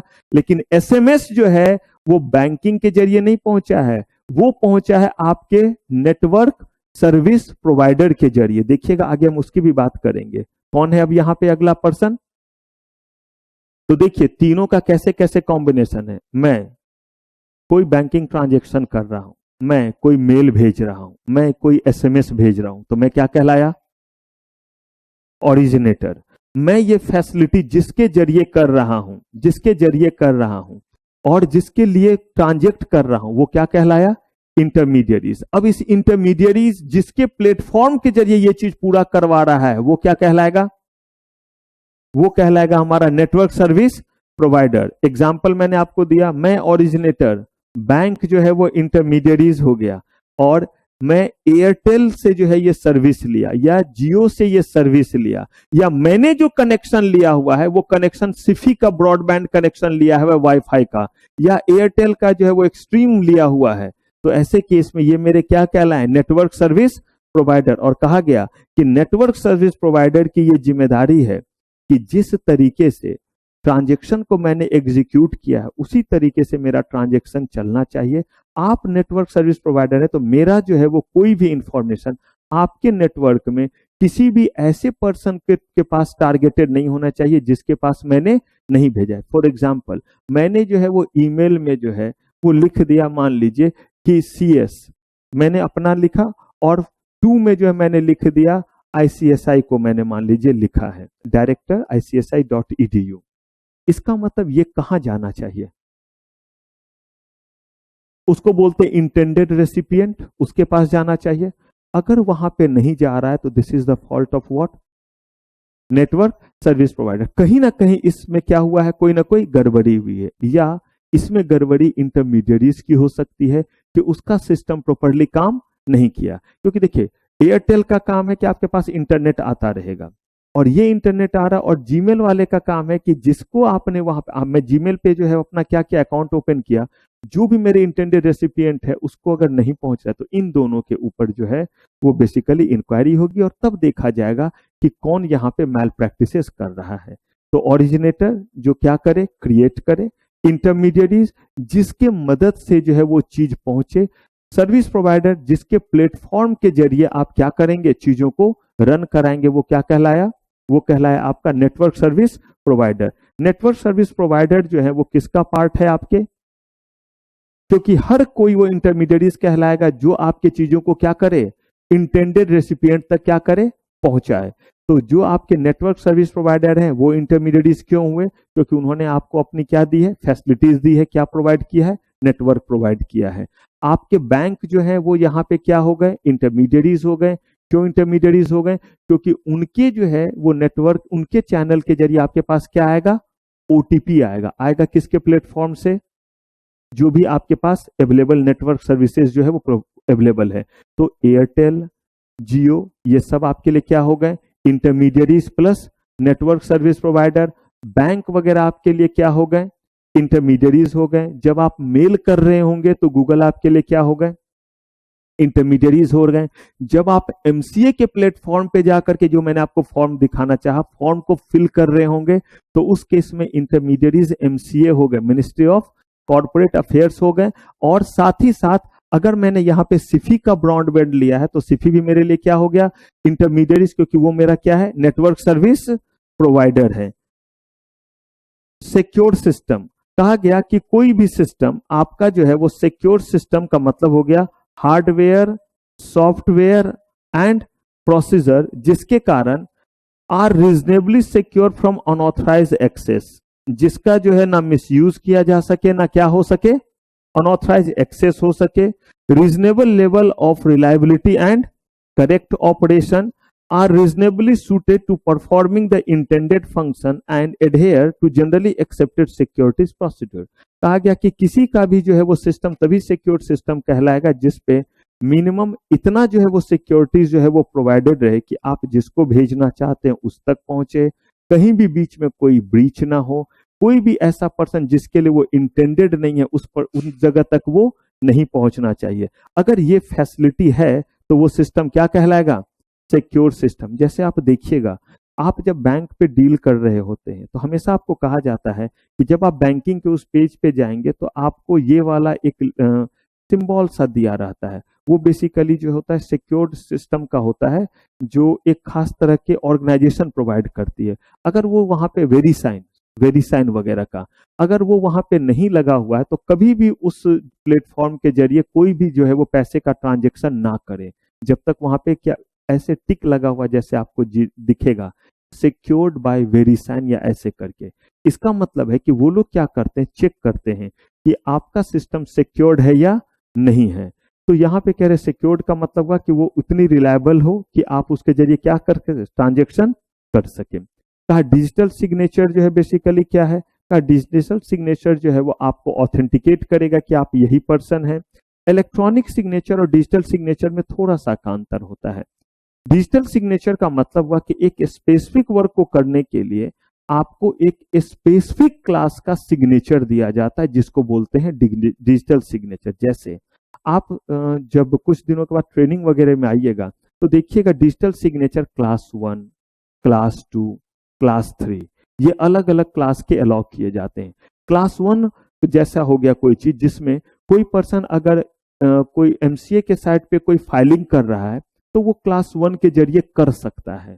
लेकिन अगर कोई बंदा आईटीआर का जो है वो किसी और का काम कर रहा है तो वो क्लास 1 के जरिए नहीं बल्कि किसके जरिए करेगा, क्लास 2। तो ये हो गया डिजिटल सिग्नेचर के अलग अलग type. Class 1 is digital signature, class 2 is digital signature, class 3 हो सकता है, but all these are what, electronic signature हो गया, चाहे वो किसी भी कैटेगरी का रहे। इसके अलावा अगर मान लीजिए कि आप ऑडिट करते हैं तो ऑडिट करने के बाद आप कितने बार सिग्नेचर अपना पेस्ट करते हैं, ये जो है वो फिर आपका इलेक्ट्रॉनिक सिग्नेचर का ही क्या हो गया, पार्ट हो गया। यानी इलेक्ट्रॉनिक सिग्नेचर के ही पार्ट में एक क्या आता है, कौन बड़ा हुआ स्कोप, इलेक्ट्रॉनिक फॉर्म में किसी भी डॉक्यूमेंट को वेरीफाई करने के लिए जिस सिग्नेचर की जरूरत होती है उसको क्या बोलते हैं, इलेक्ट्रॉनिक सिग्नेचर। और ये इलेक्ट्रॉनिक सिग्नेचर अलग अलग जगह पे अलग अलग क्लास में इशू किया जाता है कि अगर आपको ये वाला काम करना है तो ये डिजिटल सिग्नेचर चाहिए, अगर आपको ये वाला काम करना है तो ये वाला डिजिटल सिग्नेचर चाहिए। यानी कि डिजिटल सिग्नेचर इज सब part of what, electronic signature. Digital signature का ऑथेंटिकेशन, अब यहाँ पे डिजिटल और इलेक्ट्रॉनिक दोनों सिग्नेचर के ऑथेंटिकेशन के बारे में कहा गया कि इसका जो है वो verification of electronic record is done by किस की से, पब्लिक की से। देखिए जितने भी चीज हमने पढ़ा है वो सब यहाँ पे आपको दिखेगा। रीजन ये है कि डिजिटल सिग्नेचर जो है वो क्या है, आपका एक सिक्योर सिस्टम है जिसके जरिए आप क्या करते हैं, चीजों को वेरीफाई करते हैं। तो यही आपका क्या है, asymmetric crypto system and hash function. इसमें बेसिकली आपके कौन कौन से की होंगे, पब्लिक की एंड प्राइवेट की। पब्लिक की क्या करेगा, वेरीफाई, और प्राइवेट की क्रिएट करेगा। इस सब्सक्राइबर में authenticate by electronic record by such electronic signature और electronic authentication which is considered reliable. यहां पे कह रहे एनी इलेक्ट्रॉनिक सिग्नेचर और electronic authentication technique shall be consider reliable. कहा गया कि ये रिलायबल सिर्फ और सिर्फ तब माना जाएगा कि जिस समय आप ये सिग्नेचर कर रहे हैं उस समय ये आपके जो है वो पोजीशन में होना चाहिए। अब आप कहेंगे सर इलेक्ट्रॉनिक में पोजीशन का क्या मतलब है, तो अगर उसमें से अभी अगर इंस्टॉल हो जाएगा तो मैं दिखाऊंगा आपको कि अगर मैं सिग्नेचर कर रहा हूं तो उसमें जो है एक टोकन होता है जो पेन ड्राइव के मोड में होता है। अगर वो मैं पेन ड्राइव ना लगाऊं तो वैसे केस में मेरा सिग्नेचर नहीं लगेगा। लेकिन अगर मैंने उसको अपने सिस्टम में जो है वो क्या कर लिया है, सेव कर लिया है, तो वो मैं नहीं भी लगाऊंगा तो भी जो है वो मेरे पोजीशन का क्या माना जाएगा, पार्ट माना जाएगा। कुछ लोग क्या करते हैं, यही जो मैंने आपको अलग अलग क्लास बोला, तो कुछ क्लास के सिग्नेचर, डिजिटल सिग्नेचर ऐसे आएंगे कि जिसमें आपको पेन ड्राइव नहीं दिया हुआ रहेगा, बस आप वहां पे जो है वो आईडी और पासवर्ड डालेंगे और वो सिग्नेचर मान लिया जाएगा। तो मुझे बताइए, ये ज्यादा सिक्योर्ड हुआ या उस कंप्यूटर सिस्टम में एक पेन ड्राइव लगा होना चाहिए तब उसमें आईडी और पासवर्ड डालेंगे, ये ज्यादा सिक्योर्ड हुआ? अब कह रहा हूं कि एक ऐसा सिस्टम जिसमें जो है वो पेन ड्राइव लगा हुआ होना चाहिए, आप अपना आईडी और पासवर्ड डालेंगे और साथ ही साथ वो ओटीपी से वेरीफाई होगा। यही अलग अलग क्लास हो गया, ये सब इलेक्ट्रॉनिक सिग्नेचर सर्टिफिकेट हैं, लेकिन इसी में एक हो गया डिजिटल सिग्नेचर, क्लास 1, क्लास 2 और क्लास 3, अलग अलग क्लास के हो गए। और ये सब सिक्योरिटी पर्पस, देखिए हर जगह जो मैंने बोला ओटीपी बेस्ड, वो भी सही नहीं है। रेगुलर काम आपको करना है, आईडी पासवर्ड वाला क्या है, सफिशियंट। जो ज्यादा क्रूशियल इन नेचर रहता है, जैसे अगर आप किसी के पास जाएंगे और जब आप ई स्टाम्प लेते हैं तो वैसे केस में वो भी अपना डिजिटल सिग्नेचर के जरिए लॉगिन करता है, अदरवाइज वो लॉगिन नहीं कर सकता है। लेकिन वो सिर्फ लॉगिन आईडी और पासवर्ड डाला तो उसका चीज क्या हो गया, लॉगिन हो गया। आप देखिएगा कि बैंक में अगर कोई वर्क करता है तो उसका थंब इम्प्रेशन वाला एक छोटा सा मशीन रखा हुआ रहता है, तो वो पहले इससे करेगा और उसके बाद उसका थंब वाला लगेगा, और अगर वो नहीं लगा तो उसका सिस्टम ही ऑन नहीं होगा। तो इसका मतलब है कि फिर ये डिजिटल सिग्नेचर ही तो है जो हम क्या कर रहे हैं, उस डॉक्यूमेंट के लिए कर रहे हैं। अगर आपका कोई जो है एफडी क्रिएट हुआ है, तो जब आप फिजिकल एफडी क्रिएट करते हैं तो आप अपना नाम वगैरह लिखते हैं और सामने वाला उस पर साइन करके आपको एक्नॉलेजमेंट देता है या नहीं देता है? बैंक का एम्प्लॉय उस पर कहीं साइन करता है या नहीं, पेपर पे? अकाउंट ओपन करने भी जाते तो 4 जगह करता है। आज के समय में कुछ भी नहीं है, वो आपका मैनुअल यानी कि पेपर पे कोई भी साइन नहीं करेगा, वो बस अपना जो है वो लॉगिन किया, अपना थंब लगाया और उसके बाद जो है उसने वेरीफाई कर दिया। जैसे ही उसने अपना आईडी और ये थंब लगा दिया, इसका मतलब है कि उसने आपके उस पेज पे क्या कर दिया, सिग्नेचर जो है वो कर दिया। तो ये आपका जो है वो क्या है, डिजिटल सिग्नेचर सर्टिफिकेट। कहा गया कि वे उस समय उसके क्या होना चाहिए, पोजीशन में होना चाहिए, सबसे पहला चीज। दूसरा कह रहे हैं इसमें कि अगर उसने उस सिग्नेचर के बेसिस पे कुछ क्रिएट किया है, इसके बेसिस पे, उस डिजिटल सिग्नेचर के बेसिस पे कुछ अगर क्रिएट किया है, तो उसमें तब तक कोई चेंज नहीं आएगा जब तक वो पर्सन का जो है वो कंसेंट ना मिल जाए। यानी आप अगर मान लीजिए कि कहीं पे कोई भी फॉर्म है, उस फॉर्म पे कहीं कट लगाते हैं, तो आप देखते हैं जहां कट किया वहां पे फिर से क्या करते हैं, इनिशियल करते हैं। नहीं होता है कि आपने कोई कॉन्ट्रैक्ट वगैरह बनाया और उस कॉन्ट्रैक्ट में कहीं पे कोई चेंज करना है, तो उसको चेंज करने के लिए क्या करते हैं, अगर थोड़ा सा कहीं मिसमैच हो गया, हैंड राइटिंग ये हो गया, तो कट करके दोबारा उस जगह वो क्या बोलता है, साइन कर दीजिए। ठीक वैसे ही अगर कोई जो है वो आपने जो है वो सिग्नेचर किया, डिजिटल सिग्नेचर, इलेक्ट्रॉनिक सिग्नेचर, ये तभी वैलिड होगा जिस समय आपने किया था वो आपके क्या होना चाहिए, कस्टडी में होना चाहिए। दूसरा, आपने जब उससे क्रिएट किया तो उसमें तब तक कोई चेंज नहीं हो सकता है जब तक आप उसको चेंज करना नहीं चाहे, तब तक उसमें कोई चेंज नहीं होगा। Any alteration to the electronic signature made after affixing such signature is detectable. और अगर किसी ने भी जो है वो उसमें कहीं भी किसी भी तरह का कोई चेंज किया है बिना आपके क्या लगाए हुए, सिग्नेचर के, तो वो डिटेक्ट हो जाना चाहिए। और अगर ऐसा नहीं होता है तो वो डिजिटल सिग्नेचर वैलिड नहीं माना जाएगा। तो का पहला, आपके कस्टडी में होना चाहिए। दूसरा, अगर आप उसमें कोई चेंजेस करना चाहें तो सिर्फ और सिर्फ आप अपने सिग्नेचर से ही कर सके। तीसरा, अगर आपके सिग्नेचर के अलावा किसी ने भी जो है वो उसमें कोई और सिग्नेचर लगाया तो वो आप तक डिटेक्टेबल रहेगा। चौथा, अगर आपने सिग्नेचर लगा करके डॉक्यूमेंट भेज दिया है तो उसमें कोई भी अगर चेंज होता है तो वो तब तक जो है वो वैलिड नहीं होगा जब तक वो चेंज आपके ही जो है वो सिग्नेचर से क्या ना हो, वैलिड ना हो। या अगर आपने किसी फॉर्म को डिजिटली साइन कर दिया है और उसमें कोई भी अगर चेंज किया जाता है तो ऐसे केस में जो है वो आप तक उसका क्या पहुंचना चाहिए, इंफॉर्मेशन पहुंचना चाहिए। अगर इतने सारे फीचर्स हैं उसमें तभी वो क्या माना जाएगा कि it has been properly digitally signed, otherwise वो प्रॉपरली डिजिटली साइंड नहीं माना जाएगा। कहा कि इलेक्ट्रॉनिक गवर्नेंस में कहा गया कि legal recognition of electronic record, कोई भी चीज है क्या हम उसको लीगली रिकॉग्नाइज करेंगे इस एक्ट के तहत इलेक्ट्रॉनिक फॉर्म में? तो कहा कि हो सकता है। कब? This act grant legal recognition of electronic record by laying down that where information और any other matter is to be in, किस किस फॉर्म में होना चाहिए, अगर कोई चीज राइटिंग में है या टाइप रिटेन है और प्रिंटेड फॉर्म में है, तो जैसे कोई चीज हाथ से लिखा हुआ है, टाइप किया हुआ है या प्रिंटेड है, तो उसको आप लीगल जो है वो कॉग्निजेंस में लेते हैं या नहीं। लीगल कॉग्निजेंस का मतलब होता है लीगल वर्क के लिए कंसीडर करते हैं या नहीं।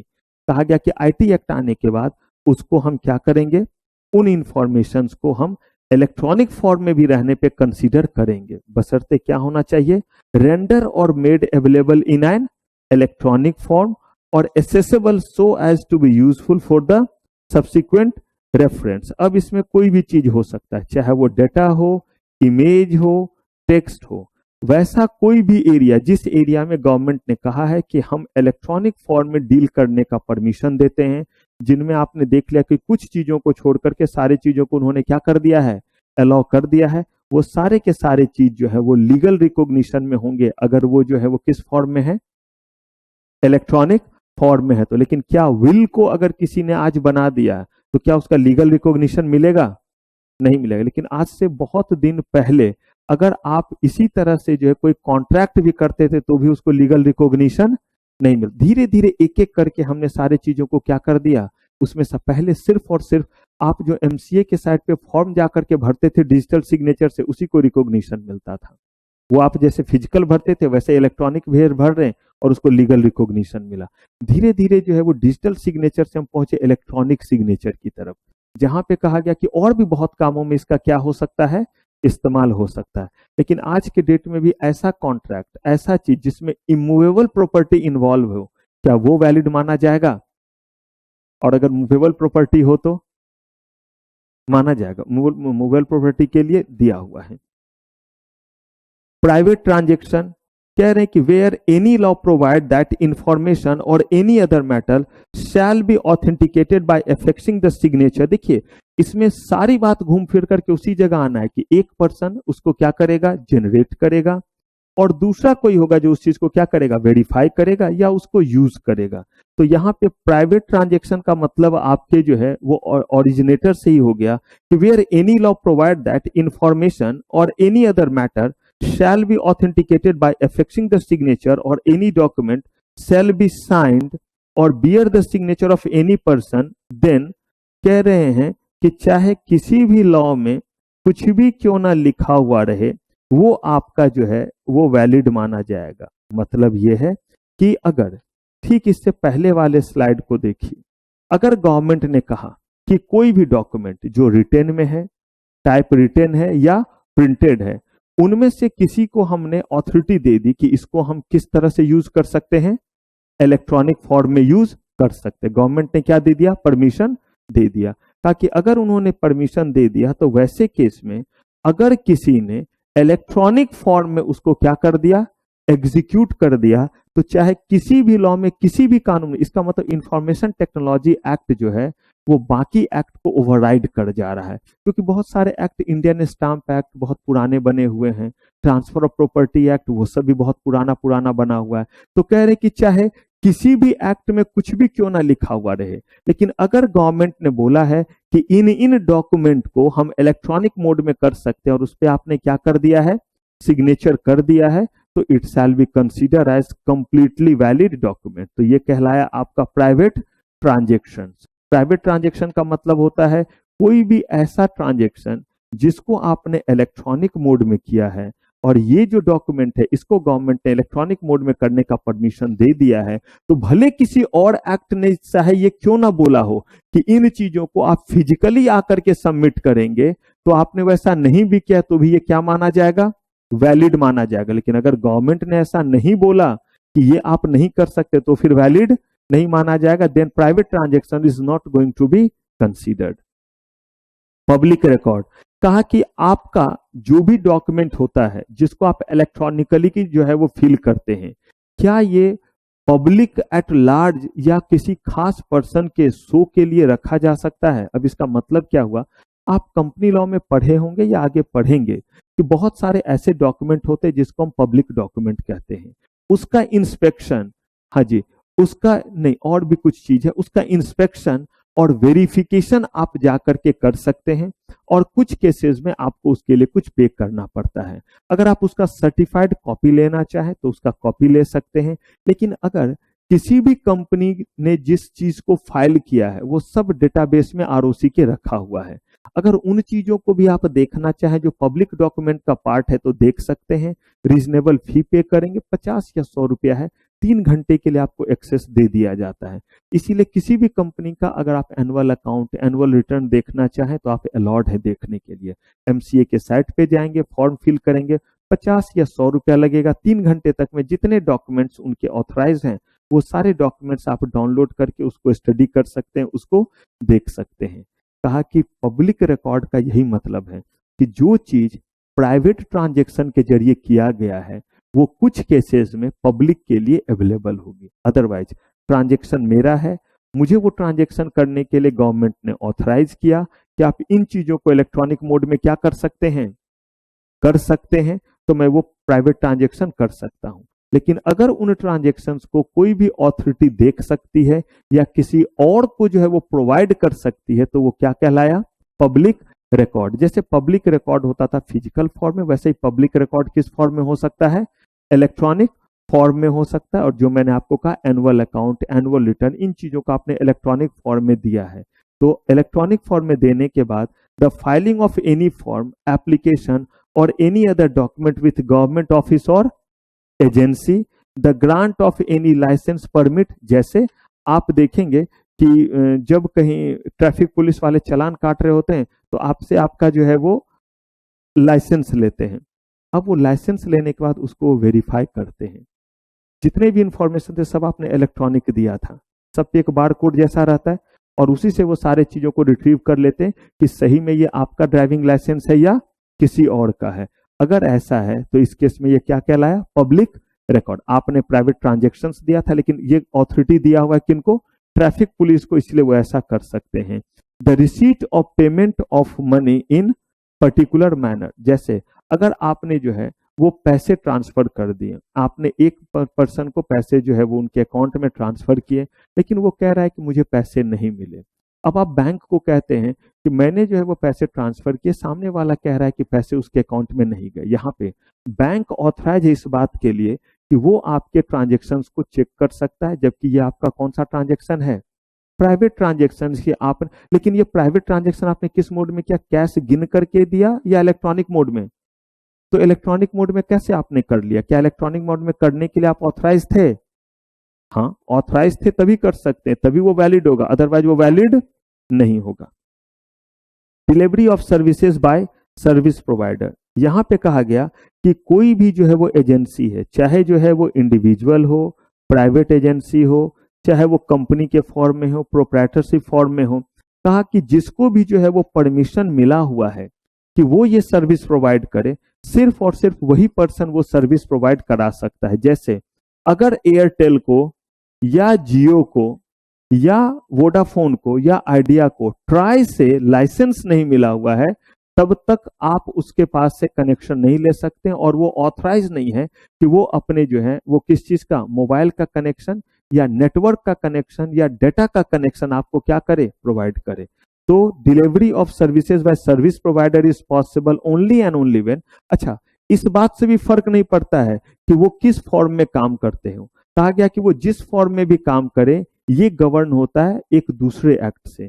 अगर कंपनी लॉ ने कहा है कि आप सिर्फ कंपनी के फॉर्म में जो है वो काम कर सकते हैं तो कंपनी फॉर्म में करेंगे, अगर बोला गया आप इंडिविजुअल भी हो सकते हैं तो आप इंडिविजुअल के फॉर्म में कीजिए, लेकिन उस काम को करने के लिए आपको प्रॉपर क्या मिला होना चाहिए, लाइसेंस। जैसे अगर आरबीआई से लाइसेंस नहीं मिला तो क्या आप बैंक बन सकते हैं, तो बैंक के लिए ये दिया, लेकिन बैंक के आप जब बैंक बनने के लिए आरबीआई के पास जाएंगे तो उससे पहले आपका किस फॉर्म में बिजनेस सेटअप होना चाहिए, individual, sole proprietor, partnership, Hindu undivided family, किस में? कहा कि वो कंपनी के फॉर्म में होना चाहिए। तो यहाँ पे हम ये नहीं बता रहे कि वो किस फॉर्म में, कहा गया कि किसी भी फॉर्म में रहे, चाहे वो प्रोप्राइटरशिप में रहे, चाहे किस फॉर्म में रहे, चाहे वो कंपनी के फॉर्म में रहे, चाहे वो इंडिविजुअल के फॉर्म में रहे, उसको लाइसेंस उस अथॉरिटी से मिलना चाहिए जो किस चीज के लिए लाइसेंस प्रोवाइड करती है, नेटवर्क सर्विसेज के लिए करती है। जैसे आप देखे होंगे आपके मोहल्ले में भी बहुत सारे लोग इंटरनेट का कनेक्शन आप तक क्या करते हैं, प्रोवाइड कराते हैं, या देखिएगा ब्रॉडबैंड वगैरह का भी एयरटेल तो कंपनी है प्रोवाइड करती है, लेकिन बहुत सारे लोकल वेंडर भी करते हैं। कहा गया कि अगर कोई लोकल वेंडर भी अगर इस तरह का काम करते हैं तो ये तभी कर सकते हैं जब जिसका वो सर्विस प्रोवाइड करे उन्होंने इनको ऐसा करने का क्या दिया हुआ है, परमिशन। एयरटेल किससे परमिशन लिया हुआ है, ट्राई से। वो एयरटेल कहता है कि मैं इस लोकेलिटी में जो है वो आपको राइट देता हूं कि आप मेरे सर्विसेज को लोगों तक क्या करें, पहुंचाएं, तो आप वो पहुंचाने के लिए अलाउड है। रिटेंशन ऑफ इंफॉर्मेशन, कहा गया कि act 6 to permit the retention of information electronic form where any law provide that certain documents record और information shall be retain for specific period. कुछ जगहों पे हमारे और आपके जो डेटा होते हैं उसको स्टोर करने का परमिशन नहीं है। जैसे जब हम और आप व्हाट्सएप कर रहे होते हैं या कोई भी ट्वीट कर रहे होते हैं तो कुछ केसेस में कहा गया कि वो सर्वर पे स्टोर नहीं होगा। सर्वर पे स्टोर नहीं होने का मतलब है कि मैंने मैसेज किया, सामने वाले तक पहुंचा, but there will be no traces of that.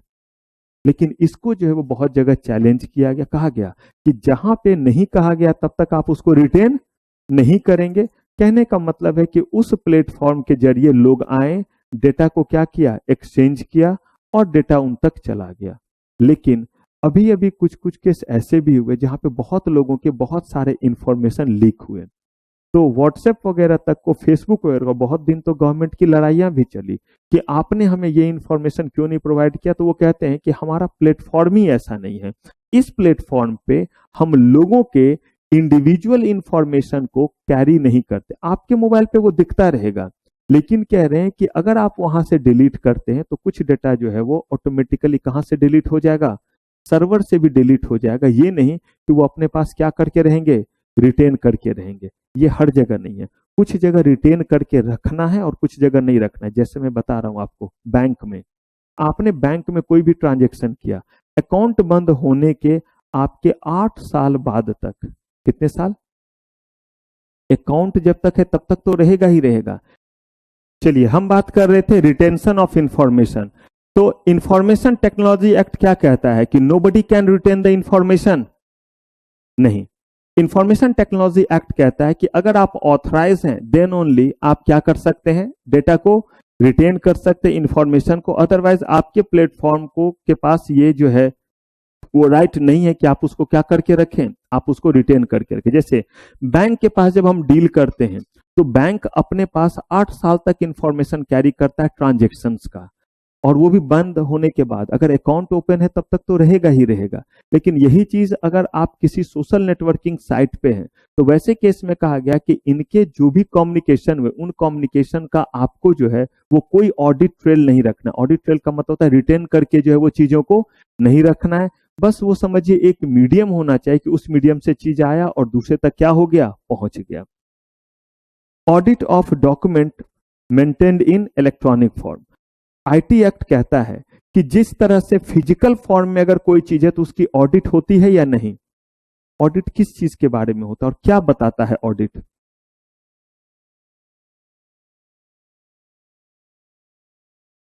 Audit तो किसी चीज का हो सकता है, लेकिन ऑडिट का पर्पस क्या है? हाँ, इंफॉर्मेशन जो दिया गया है वो सही है या गलती को ढूंढिए कि जो इंफॉर्मेशन दिया गया है, जो बताया जा रहा है वो सही है या नहीं है। यही ऑडिट होता है।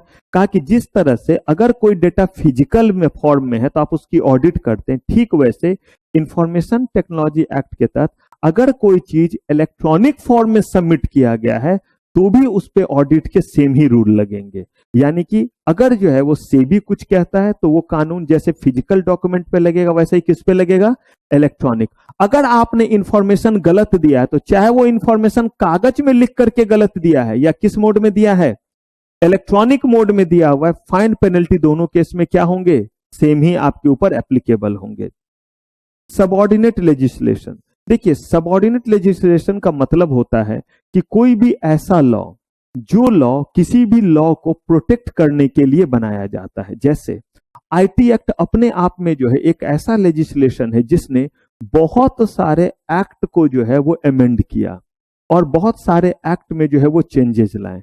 कहा गया कि अगर हम बात करें आईटी एक्ट की तो आईटी एक्ट के केस में वो सारे के सारे एक्ट जिस एक्ट के तहत इंफॉर्मेशन टेक्नोलॉजी का जिस एक्ट के तहत इंफॉर्मेशन टेक्नोलॉजी में जितने प्रोविजन दिए हुए उस अकॉर्डिंग कोई भी हम इलेक्ट्रॉनिक डेटा फीड करते हैं वो सब हमारा क्या कहलाएगा, सबऑर्डिनेट लेजिस्लेशन। जैसे अगर हम मिनिस्ट्री ऑफ कॉर्पोरेट अफेयर्स में जो है वो अब इलेक्ट्रॉनिक फॉर्म में जो है एनुअल रिटर्न फाइल करते हैं, या हम अपना ऑडिट रिपोर्ट क्या करते हैं, सैंक्शन करते हैं, तो कंपनीज एक्ट के लिए हमारा आईटी एक्ट जो है वो सबऑर्डिनेट क्या हो गया, लेजिस्लेशन हो गया, क्योंकि मेन लेजिस्लेशन जो है वो हमारा है कंपनीज एक्ट, जो कहता है कि ये फॉर्म हम तक क्या होना चाहिए, सबमिट होना चाहिए, एनुअल रिकॉर्ड हमारे पास आना चाहिए, डायरेक्टर्स का रिपोर्ट हमारे पास आना चाहिए। इंफॉर्मेशन टेक्नोलॉजी एक्ट कह रहा है कि ये सारा कुछ हम एक सिक्योर नेटवर्क के जरिए और आपका प्राइवेट पब्लिक की का इस्तेमाल करते हुए आप तक पहुंचा रहे हैं, तो इसलिए ये हमारा कौन सा लेजिस्लेशन हो गया, सबऑर्डिनेट लेजिस्लेशन आपका जो है वो हो गया। अगर income tax act, main act, वो कहता है कि आपको आईटीआर फाइल करना है, ये आईटीआर हम फिजिकल फॉर्म में नहीं, ये आईटीआर हम इलेक्ट्रॉनिक फॉर्म में फाइल करते हैं, तो इनकम टैक्स एक्ट के लिए हमारा इंफॉर्मेशन टेक्नोलॉजी एक्ट किसकी तरह काम कर रहा है, सबऑर्डिनेट लेजिस्लेशन। सबऑर्डिनेट लेजिस्लेशन का मतलब हुआ कि उसको सपोर्ट करने के लिए बना है, लेकिन इसका मतलब ये नहीं है कि आप कोई भी जो है इंफॉर्मेशन दे देंगे। इंफॉर्मेशन जो जा रहा है वो सिक्योर्ड मैनर में जा रहा है, इतने तक की जिम्मेदारी आईटी एक्ट की, लेकिन उसके कारण क्या कंसिक्वेंसेस होगा ये आईटी के तहत नहीं आता, ये आता है किसके अकॉर्डिंग, इनकम टैक्स के अकॉर्डिंग। जैसे आप डेटा फिल कर रहे हैं, गलत डेटा फिल कर रहे हैं या सही डेटा फिल कर रहे हैं, ध्यान से समझिएगा, जो डेटा आपने फिल किया है वो data as it is income tax department को पहुंचेगा। ये जिम्मेदारी किसकी, इनकम टैक्स एक्ट की या इंफॉर्मेशन टेक्नोलॉजी, इंफॉर्मेशन टेक्नोलॉजी की। जो भी दिया, आपसे पूछा गया आपकी इनकम कितनी है, 1 लाख, और आपने लिखा है इनकम जो है वो 10,000, कोई बात नहीं, आपने जो 10,000 लिखा है तो ये 10,000 ही वहां जाना चाहिए, इसमें कोई चेंज, और ये किसी और के पास नहीं जाकर के किसके पास जाए। अगर ये इसमें गड़बड़ है तो इसका मतलब है किसकी जिम्मेदारी हो गई, आईटी एक्ट, यानी कि वो सिक्योर्ड वगैरह जो भी उसमें सर्विस प्रोवाइडर वगैरह है, आईटी एक्ट के अकॉर्डिंग उसके ऊपर गाज गिरेगा। लेकिन अगर मान लीजिए कि आपके ये इंफॉर्मेशन गलत देने का कंसीक्वेंस आपको कौन देगा, इनकम टैक्स, कि आपने 1 लाख के बदले में कितना शो किया है, तो 90,000 छिपाया है। इस 90,000 छिपाने का जो फाइन, पेनल्टी, जेल, जो भी चीज का प्रोविजन हो वो कौन करेगा, इनकम टैक्स एक्ट करेगा। इसीलिए ये क्या कहलाता है आपका, सबऑर्डिनेट लेजिस्लेशन। तो ये बड़े सारे एक्ट को क्या करता है, सपोर्ट करता है। हर उस एक्ट को, जिस एक्ट में इलेक्ट्रॉनिक फॉर्म में चीजों को हम सबमिट करेंगे, उन सारे एक्ट के लिए ये क्या हो गया हमारा। और कोई भी ऐसा एक्ट जो इंफॉर्मेशन टेक्नोलॉजी एक्ट को भी सपोर्ट करता होगा वो इंफॉर्मेशन टेक्नोलॉजी के लिए क्या कहलाएगा, सबऑर्डिनेट लेजिस्लेशन कहलाएगा। हर वो एक्ट जिसको जो है सपोर्ट करता है कौन, इनकम इंफॉर्मेशन टेक्नोलॉजी एक्ट, कि आप इलेक्ट्रॉनिक फाइलिंग यहां से कर सकते हैं, उसके लिए ये हो गए सबऑर्डिनेट एक्ट। हर वो एक्ट जो इंफॉर्मेशन टेक्नोलॉजी के तहत जो चीजें हैं उसको अगर कहीं सपोर्ट करता है तो वो इनके लिए क्या कहलाया।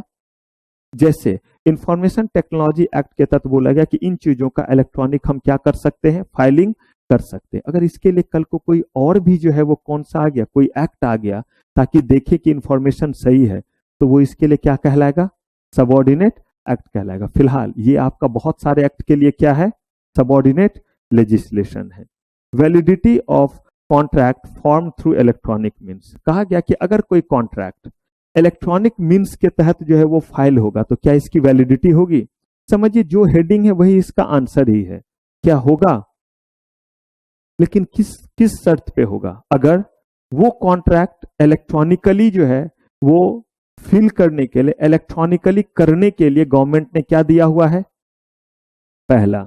दूसरा चीज, इसको जो एग्जीक्यूट किया गया है वो प्रॉपर जो है वो एसिमेट्रिक सिस्टम के जरिए क्या किया गया, जो हमने देखा है प्राइवेट की और किसका इस्तेमाल करके, पब्लिक की के।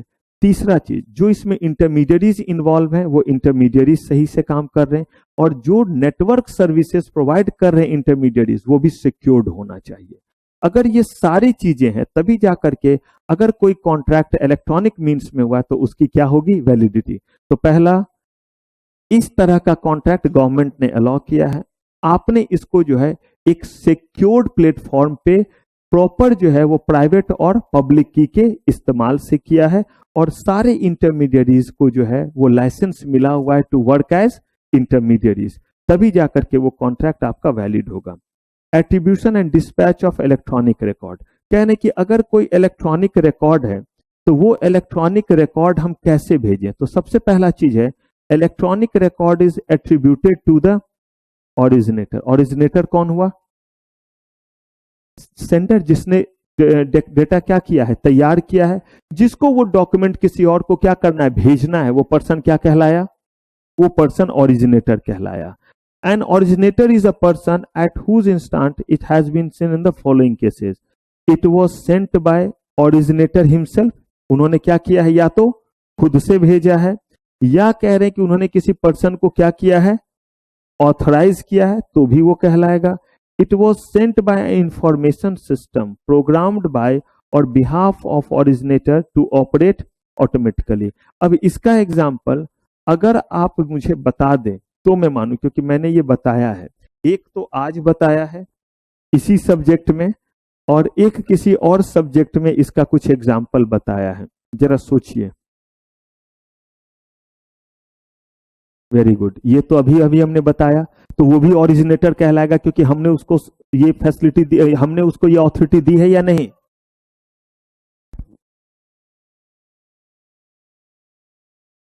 ब्रोकर को जो दिया हुआ रहता है, ठीक है। और एक खास चीज है, हाँ, जहां पे हमारा ऑटोमेटिक एल्गोरिथम वर्क कर जाता है, वहां पे हमने ऑलरेडी उसको क्या दिया हुआ है,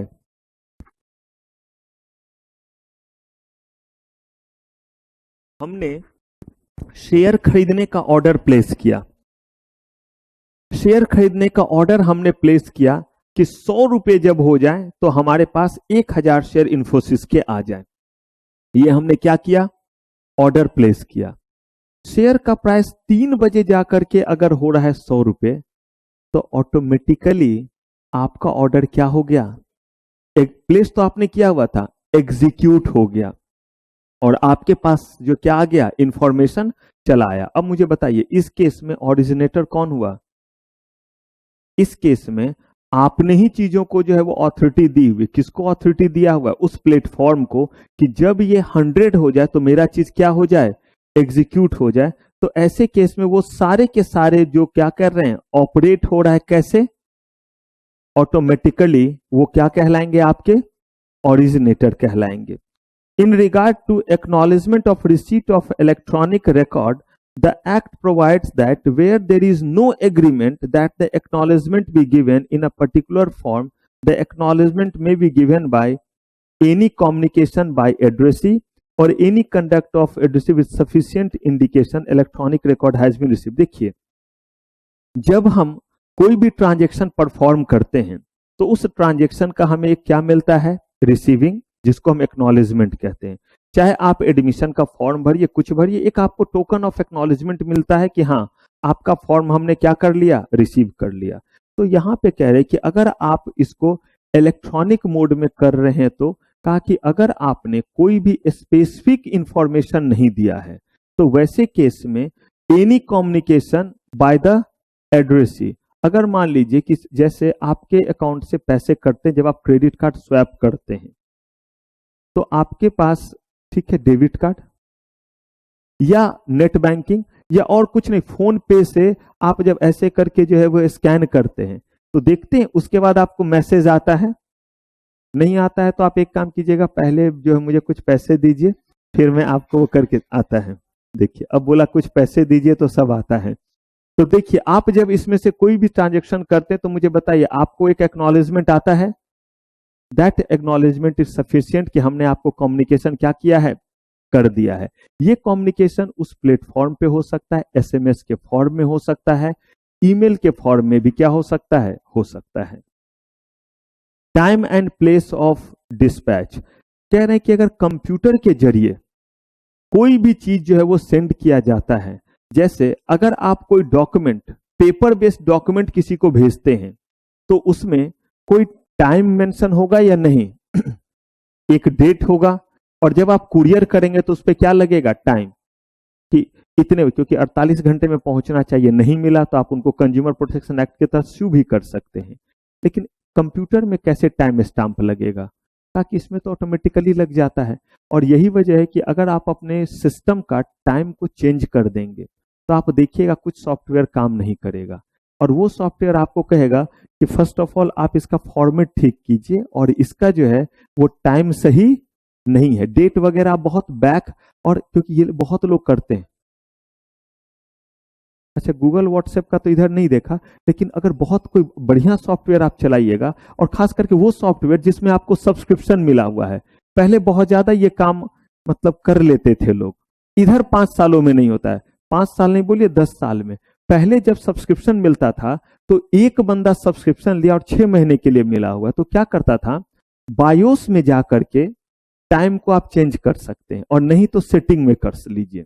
बायोस थोड़ा बड़ा लेवल हो गया, यहाँ पे सॉफ्टवेयर के जरिए आपने अपने टाइम को क्या कर लिया, बैक कर लिया। जैसे ही आपने टाइम को बैक कर लिया, वैसे ही जो है वो डेट आगे बढ़ नहीं रहा, डेट 6 महीने के पहले का ही रह रहा है, तो आपका वो लाइसेंस एक्सपायर नहीं हो रहा है। और इस तरह से जुगाड़ वाले पंथी से जो है वो बहुत सारे स्टूडेंट बहुत दिन तक बहुत सारे क्लासेस वगैरह देखते रहते थे। अब कोशिश मत कीजिएगा, वो सब ऑलरेडी एक्नॉलेज हो चुका है, और उन चीजों को क्या कर लिया गया है, ठीक कर लिया। जैसे मान लीजिए कि आपको 4 महीने का मिला हुआ है, दिसंबर अटेम्प्ट या जो भी अटेम्प्ट रहे, ऐसे में अगर आप चाहते हैं कि अगर वो टाइम कैलेंडर ही हम बदल दे अपने जो है वो सिस्टम का, तो क्योंकि आप तो डेस्कटॉप पे भी देख सकते हैं, तो कहा गया कि अगर ऐसा कुछ करते हैं तो वो टाइम स्टाम्प माना जाएगा, और अगर आप बैक कर देते तो अब वो जो है वो आपका जो है वो एक्सेस ही नहीं लेगा। नहीं तो पहले क्या था, वो एक्सेस ले लेता था। तो हम टाइम स्टाम्प का मतलब क्या बोले, जो कंप्यूटर का टाइम है वही क्या माना जाएगा, टाइम स्टाम्प माना जाएगा, जिस समय आपने क्या कर दिया, डिस्पैच कर दिया।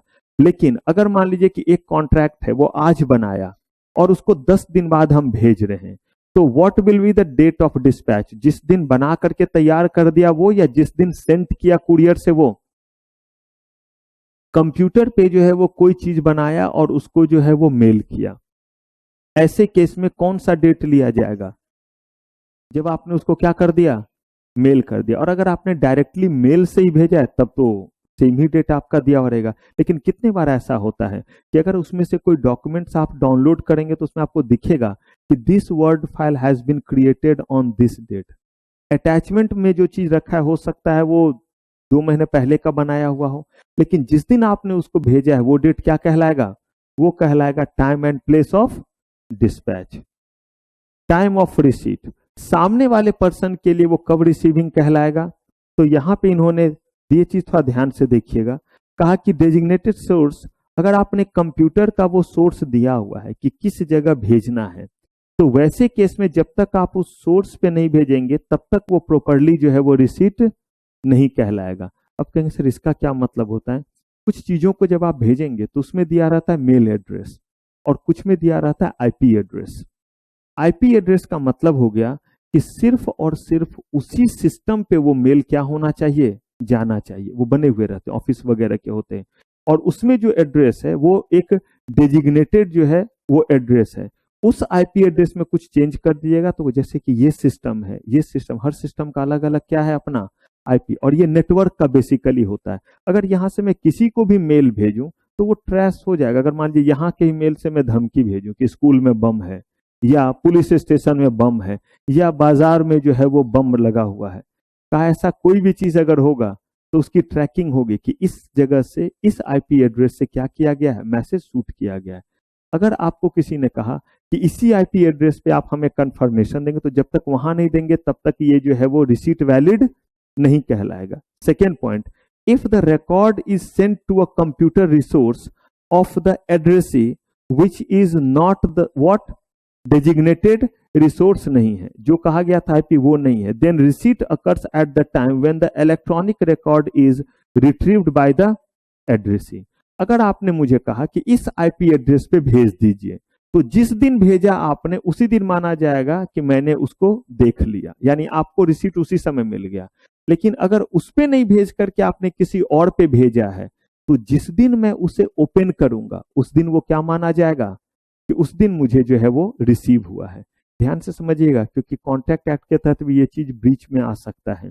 अगर मान लीजिए कि किसी पर्सन ने आपको कहा कि आप अपना कंफर्मेशन और उसके बाद अपना साइन किया हुआ डॉक्यूमेंट मुझे इस आईपी पे भेज दे, और वो बंदा 5 दिन 10 दिन नहीं देख रहा है, तो बताइए उसको ये चीज मिल गया या नहीं मिल गया? किस दिन मिल गया? जिस दिन आपने भेज दिया। लेकिन अगर उसने कहा था कि इसी पे भेजना और आपने उस पे नहीं भेज करके किसी दूसरे ईमेल आईडी पे भेज दिया, ऐसे केस में भी ये रिसीट माना जाएगा। लेकिन कब? हाँ, जिस दिन वो क्या करेगा, उसको व्यू करेगा। जैसे व्हाट्सएप आप भेजते हैं और देखते हैं, दोनों में टाइम गैप होता है। कभी कभी तो वैसे आप तो बहुत प्रॉम्प्ट रहते हैं, बैठे ही रहते हैं, तो वैसे केस में सीधे जो है वो ऑनलाइन होकर के दिख गया, टिक लग गया। लेकिन अगर मान लीजिए ऐसा नहीं रहा, तो 2 दिन बाद भी आप देखते, तो भेजा हुआ तो 2 दिन पहले का है, लेकिन देख आप रहे हैं। लेकिन आपने बोला था कि इसी व्हाट्सएप पे, इसमें व्हाट्सएप वगैरह सब काम करता है, ये नहीं कि सिर्फ ये कंप्यूटर के लिए है, क्योंकि हम लोग इंफॉर्मेशन टेक्नोलॉजी पढ़ रहे हैं। किसी भी मीडियम से जिससे इंफॉर्मेशन जा चुके सब पे ये क्या होता है, एप्लीकेबल होता है। आपने दे दिया था कि इस नंबर पे मुझे क्या कर देना, व्हाट्सएप कर देना। अगर उस नंबर पे उसी समय उसने व्हाट्सएप कर दिया, तो जिस समय उसने कर दिया माना जाएगा कि आपको क्या हो चुका है, मिल चुका है। लेकिन अगर आपने जो है वो उसको जो है वो नहीं भी देखा तो भी रिसीविंग माना जाएगा। लेकिन उस पे नहीं करके किसी और नंबर पे अगर किया है और आपने देखने के बाद अगर कंफर्मेशन दे दिया कि आई हैव सीन इट, तो जिस दिन ये कंफर्मेशन दिया उस दिन माना जाएगा कि वो चीज क्या हुआ है, सीन हुआ है। Source electronic, secure electronic record, कहा गया कि कोई भी जो है वो आपका इलेक्ट्रॉनिक रिकॉर्ड तभी जो है वो माना जाएगा कि वो सिक्योर्ड है, जब क्या है, जो आपने just signature creation data at the time of affixing, जो हमने वहां पढ़ा था वही एस्पेक्ट ये, affixing signature was under the exclusive control of signatory and no other person. कोई भी अगर आपने जो है वो इलेक्ट्रॉनिक रिकॉर्ड अगर किसी को भेजा है, वो तभी सिक्योर माना जाएगा जब आपने उसको जब भेजा था तो वो आपके ही कैपेसिटी में था, किसी और के कैपेसिटी में नहीं था। The signature creation data was stored and fix in such exclusive manner as may be prescribe. अगर उसमें कहा गया था कि signature plus OTP, signature plus USB, तो जिस मोड में प्रिस्क्राइब था अगर उसी मोड में लगा करके दिया गया तभी वो क्या माना जाएगा, वैलिड माना जाएगा, अदरवाइज वैलिड नहीं माना जाएगा। जैसे मान लीजिए मैंने आपको एक फॉर्म दिया और मैंने आपको कहा कि इस फॉर्म को आप जो है वो मुझे भेज दें। अगर मैंने उस फॉर्म को आपको भेजने के लिए बोला, तो मैंने अगर ईमेल बोला है तो आप ईमेल कर सकते हैं। लेकिन अगर मैंने बोला कि उस फॉर्म को डिजिटल सिग्नेचर लगा करके भेजिए, और अगर आपने उस मैनर में नहीं भेजा, तो ये सिक्योर डॉक्यूमेंट नहीं माना जाएगा। सर्टिफाइंग ऑथोरिटीज, कहा गया कि लॉ के अकॉर्डिंग आपने जो है एक्ट तो बना दिया जिसमें इंफॉर्मेशन टेक्नोलॉजी एक्ट का आपने जिक्र किया, लेकिन हर लॉ में, हर एक्ट में कोई ना कोई ऑथोरिटी होते हैं जो उन सारे चीजों को, जो जो प्रोविजन दिए हुए उन सारे प्रोविजन को क्या कराएंगे, कंप्लाई करवाएंगे। तो यहाँ जो कराएंगे उसका नाम क्या है, सर्टिफाइंग ऑथोरिटीज है। और यही सर्टिफाइंग ऑथोरिटीज है जो आपको डिजिटल सिग्नेचर क्या करेंगे, प्रोवाइड करेंगे। ये डिजिटल सिग्नेचर प्रोवाइड करने का मतलब वही हो गया कि जो आपका जो है वो प्राइवेट की, पब्लिक की है। लेकिन यहाँ पे आप जो है वो सर्टिफिकेट जो है वो लेंगे कैसे, इलेक्ट्रॉनिक सिग्नेचर सर्टिफिकेट। तो कहा गया certifying authority issue electronic signature certificate. लेकिन इसके लिए सबसे पहला स्टेप आपका क्या हो गया, आप एप्लीकेशन दीजिए, और इस एप्लीकेशन के साथ जो है आपसे कुछ आईडी प्रूफ लिए जाएंगे, फी लिए जाएंगे, और उसका एक प्रोसेस होता है जिस प्रोसेस के तहत कुछ आपको जब सर्टिफिकेट प्रोवाइड होगा तो उसमें आपका ऑडियो और वीडियो जो है वो कहिए जो है वो एक तरह से वेरिफिकेशन होता है। जैसे हम लोगों का जो डिजिटल सिग्नेचर इशू होता है उसमें ऑडियो और वीडियो दोनों तरह का जो वेरिफिकेशन होता है। उसमें एक लाइन लिखा हुआ रहता है, वो हमें पढ़ना रहता है, और वो पढ़ते वक्त जो है वो आपको जो है वो सामने इधर देखना है और वहां पे बोलते भी रहना है। उसके लिए टाइम दिया रहता है कि ऐसे देखिए और देख देख करके आप क्या कीजिए, चीजों को बोलिए। कहा गया कि अगर इस टेक्निक से, इस तरीके से आप चलते हैं कि पहला काम क्या करेंगे, किसको देंगे ये एप्लीकेशन, सर्टिफाइंग ऑथोरिटी को। साथ में आप अपना वोटर आईडी लगाना रहता है, पैन लगाना रहता है, वो आपने लगा दिया, एप्लीकेशन फी लगा दिया, और जो उसके प्रोसेस है, किसी किसी क्लास में, क्लास 1, 2, 3 अलग अलग क्लास के सिग्नेचर सर्टिफिकेट में, कुछ में वीडियो का आपका रिकॉर्डिंग लिया जाता है, कुछ में ऑडियो वेरिफिकेशन लिया जाता है। वो प्रोसेस जब आप फुलफिल कर लेते हैं तो आपको वो क्या करते हैं, तब वो आपको जो है वो सर्टिफिकेट प्रोवाइड करते हैं। अगर उनको लगता है कि कोई भी ऐसा चीज है जो जेन्यून नहीं है, या आप जिस पर्पस के लिए ले रहे हैं वो एक वैलिड पर्पस नहीं है, तो वो चाहे तो इसको रिजेक्ट कर सकते हैं। लेकिन अगर रिजेक्ट करेंगे तो रिजेक्ट करने के लिए हमेशा आपको क्या बताएंगे, रीजन बताएंगे, और आपको एक टाइम देंगे जिस टाइम में आप उस चीज को क्या कर सके, रिप्लाई कर सके। तो सर्टिफाइंग अथॉरिटी वो हुए जो आपको इलेक्ट्रॉनिक सिग्नेचर या डिजिटल सिग्नेचर सर्टिफिकेट प्रोवाइड करेंगे। ये सर्टिफिकेट आपको जो मिलता है उसमें आप पहले अपना आधार, पैन, इन सारे चीजों को देते हैं, कुछ वेरिफिकेशंस, फोटोग्राफ्स, उसके बाद ये आपको मिलता है। Penalties and adjudication.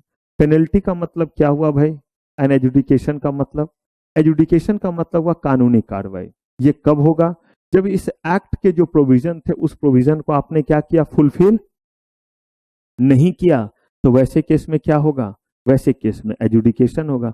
तो कहा गया कि कौन कौन सा चीज इसमें जो है वो एजुडिकेशन के दायरे में आता है। तो सबसे पहले तो कहा गया कि आप accessing of securing access to the computer network, कोई भी ऐसा नेटवर्क, कोई भी ऐसा जो है वो डेटा जिसको एक्सेस करने के लिए आप ऑथराइज नहीं थे और आपने क्या किया, एक्सेस किया। आप किसी भी ऐसे जो है वो नेटवर्क सिस्टम में इन करते हैं जिस नेटवर्क सिस्टम में इन करने के लिए आप ऑथराइज नहीं है।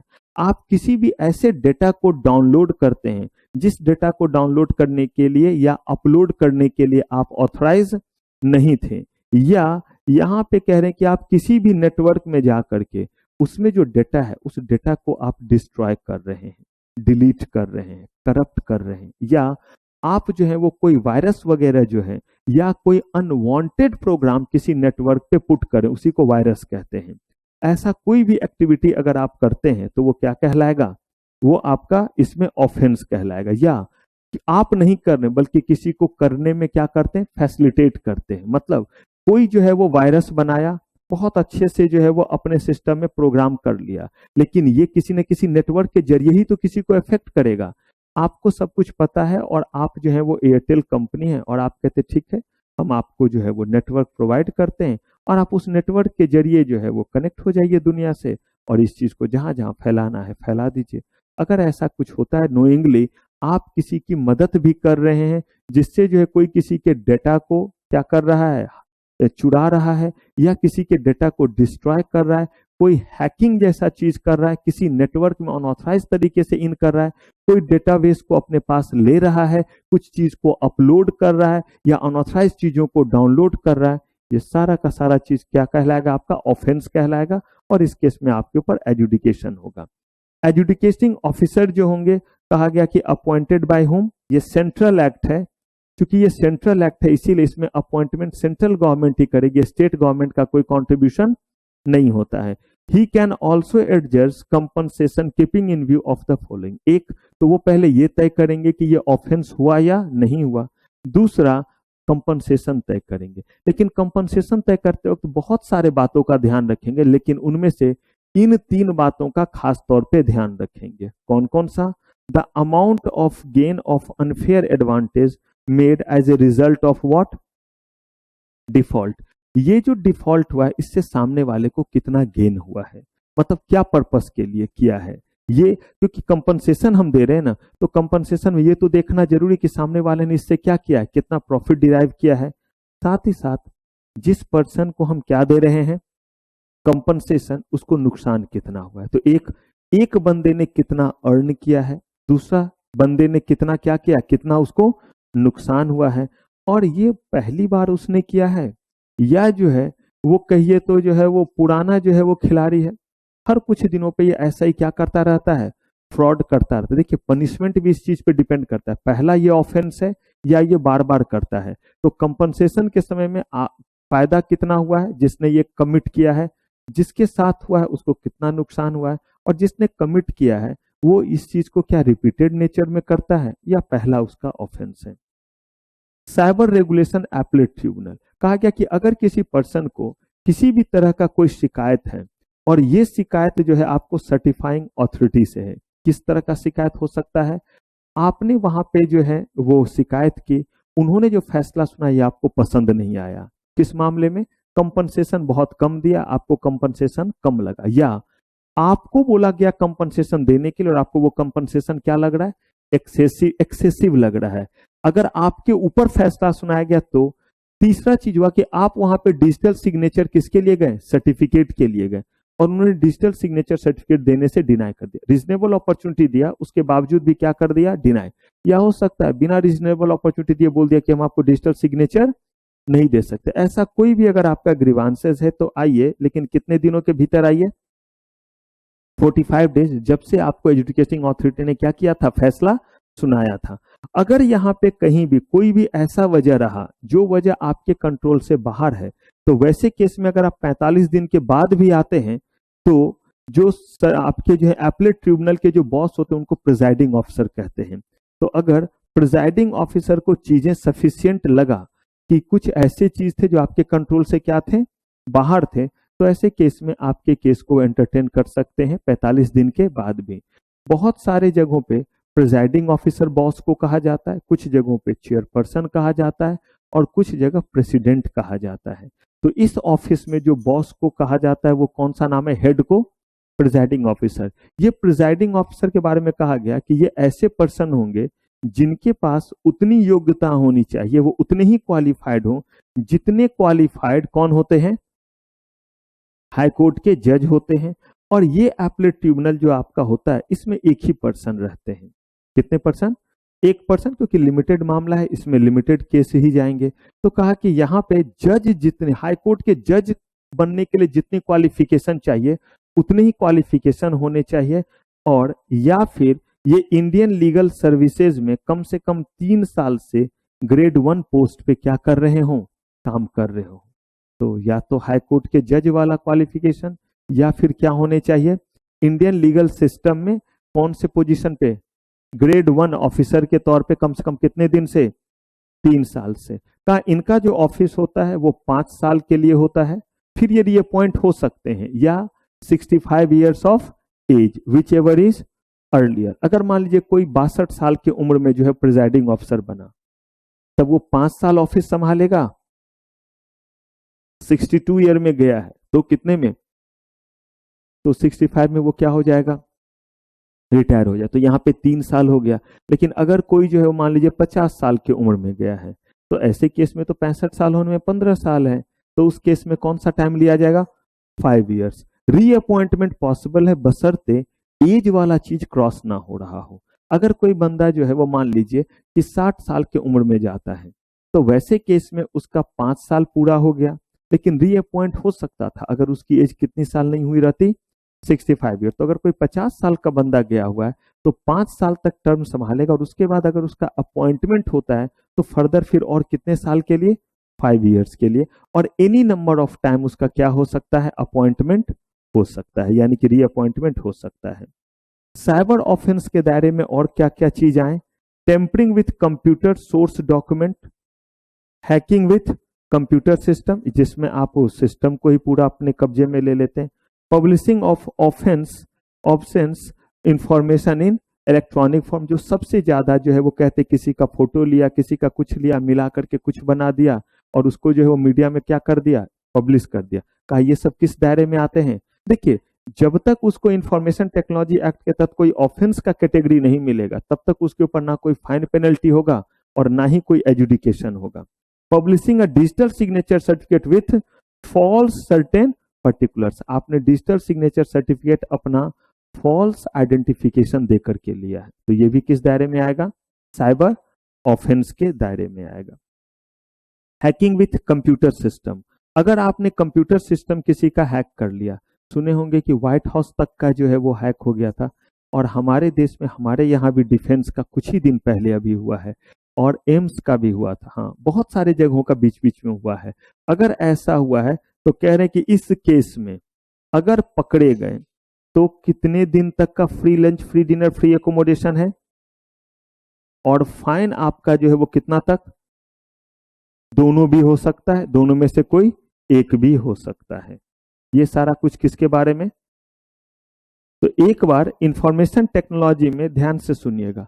इंफॉर्मेशन टेक्नोलॉजी का जो एकदम ध्यान से सेकेंड पोर्शन है, जहां से पेनल्टी वगैरह होता है, ये फिर भी बहुत आसान है। शुरू के जितने भी चीज आपने पढ़े हैं वो सारे के सारे चीज एक ही दो जगह जाकर के मिलते हैं। पहला चीज, कौन कौन सा एक्टिविटी है जो इलेक्ट्रॉनिकली कर सकते हैं।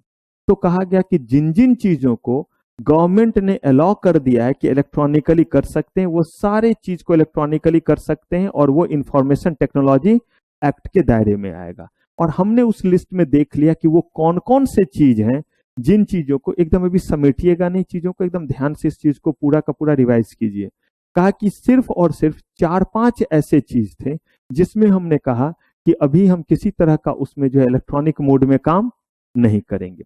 फिर यहाँ पे कहा गया कि ठीक है, इलेक्ट्रॉनिक मोड में काम करेंगे तो पर्पस इतना ही है कि चीजों को आसान करना, लेकिन इसका मतलब ये नहीं है कि हम सिक्योरिटी के साथ कॉम्प्रोमाइज करेंगे।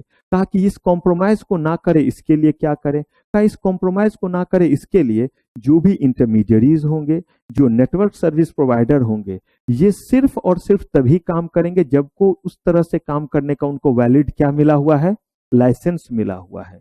अगर कोई पर्सन किसी डॉक्यूमेंट को जो है वो एग्जीक्यूट कर रहा है तो उस केस में अलग अलग लेवल पे सेफ्टी और सिक्योरिटी फीचर बनाए हुए हैं कि इस डॉक्यूमेंट को सिंपली मेल के जरिए कर लीजिएगा या किसी को सेंड करके कर लीजिएगा, या इस डॉक्यूमेंट को जब एग्जीक्यूट कीजिएगा तो साथ में डिजिटल क्या लगाइएगा? सिग्नेचर सर्टिफिकेट लगाइएगा। कोई भी ऐसा चीज जो बहुत ज्यादा क्रूशियल और सीवियर इन नेचर होता है वो बिना डिजिटल सिग्नेचर सर्टिफिकेट के आप भेज नहीं सकते। वो मेल से आप डायरेक्टली नहीं भेज सकते हैं, बल्कि उस पर सिग्नेचर लगा करके भेजना होगा। और सिग्नेचर लगाने से बस ये होता है कि वो एक खास सिस्टम के तहत जाता है जिसमें एक पब्लिक की और एक क्या होते हैं? प्राइवेट की। प्राइवेट की हमेशा जो है वो क्रिएटर के पास होता है जो क्रिएट करता है, और पब्लिक की किसके पास होता है? वेरीफाई करने के लिए होता है, जो उस एंड पे होता है जिसके पास आप क्या कर रहे हैं? भेज रहे हैं। फिर इन्होंने कहा कि अगर हम कोई भी डॉक्यूमेंट्स अगर हम क्रिएट करते हैं तो वो डॉक्यूमेंट कब माना जाएगा कि हमने अपने एंड से भेज दिया, और कब माना जाएगा कि उस एंड को मिल गया है? तो कहा कि आपके कंप्यूटर सिस्टम का जो टाइम रखा था उस टाइम को जो उसमें पंच किया गया, माना गया कि आपने अपने तरफ से वो डिस्पैच कर दिया है। लेकिन सामने वाले को कब मिला है? इसमें दो बातें हैं। उसने जो सोर्स दिया हुआ है उस सोर्स पे अगर आपने भेजा है तो जिस दिन आपने भेजा है वही दिन माना जाएगा कि उसको रिसीव हो गया है। लेकिन उस सोर्स पे नहीं भेज करके किसी और सोर्स पे भेजा है तो जब उस सोर्स पे वो देखेगा, रिट्रीव करेगा, तो वो क्या माना जाएगा? कि तब माना जाएगा कि उसने जो इस चीज को रिसीव कर लिया है और वो वैलिड माना जाएगा। ताकि अगर हम किसी भी जो है वो सिक्योर्ड जो है वो नेटवर्क के जरिए ट्रेड करते हैं, नेटवर्क के जरिए जो है वो ट्रांजेक्ट करते हैं, तो कोई भी नेटवर्क कब सिक्योर माना जाएगा? ताकि कोई भी नेटवर्क तब सिक्योर माना जाएगा जब उस नेटवर्क में सिर्फ और सिर्फ ऑथराइज पर्सन इन कर सके। कोई भी ऐसा पर्सन जिसके पास एक्सेस करने का राइट ना हो वो एक्सेस ना कर सके तभी, और उस सिस्टम के जरिए कोई भी डेटा जो है वो बाहर ना जा सके। कहा अगर ऐसा है तभी वो नेटवर्क सिस्टम क्या माना जाएगा? सिक्योर माना जाएगा। कहा गया कि आपने अगर किसी डिजिटल सिग्नेचर के जरिए किसी चीज को साइन किया है तो कब वो सिग्नेचर जो है वो वैलिड माना जाएगा? कहा कि कोई भी ऐसा डिजिटल सिग्नेचर जो उस समय उस पर्सन के पास होना चाहिए, किसी और के पास नहीं होना चाहिए, तभी आपने जब उस पर साइन किया तो वो वैलिड माना जाएगा। दूसरा, अगर एक बार आपने किसी डॉक्यूमेंट को डिजिटल सिग्नेचर सर्टिफिकेट के बेसिस पे साइन कर दिया तो अब उसमें कोई चेंज नहीं हो सकता। अगर उसमें किसी ने कोई चेंज किया तो आपके पास उसका इंफॉर्मेशन आ जाएगा। साथ ही साथ अगर आप उसमें कोई चेंज करना चाहते हैं तो ये चेंज सिर्फ और सिर्फ दोबारा भी किस चीज के जरिए हो सकता है? डिजिटल सिग्नेचर सर्टिफिकेट्स के। अगर ये सारे गुण हैं किसी डिजिटल सिग्नेचर सर्टिफिकेट में तभी वो डिजिटल सिग्नेचर सर्टिफिकेट आपका क्या माना जाएगा? ऑथेंटिक और वैलिड माना जाएगा। ताकि अगर कोई पर्सन जो है वो किसी भी मोड में ट्रांजैक्शन करते हैं, और वो कौन सा मोड है? इलेक्ट्रॉनिक मोड में ट्रांजैक्शन करते हैं, चाहे तो वो आपका जो है वो डिजिटल सिग्नेचर सर्टिफिकेट के जरिए करे चाहे बिना डिजिटल सिग्नेचर सर्टिफिकेट के।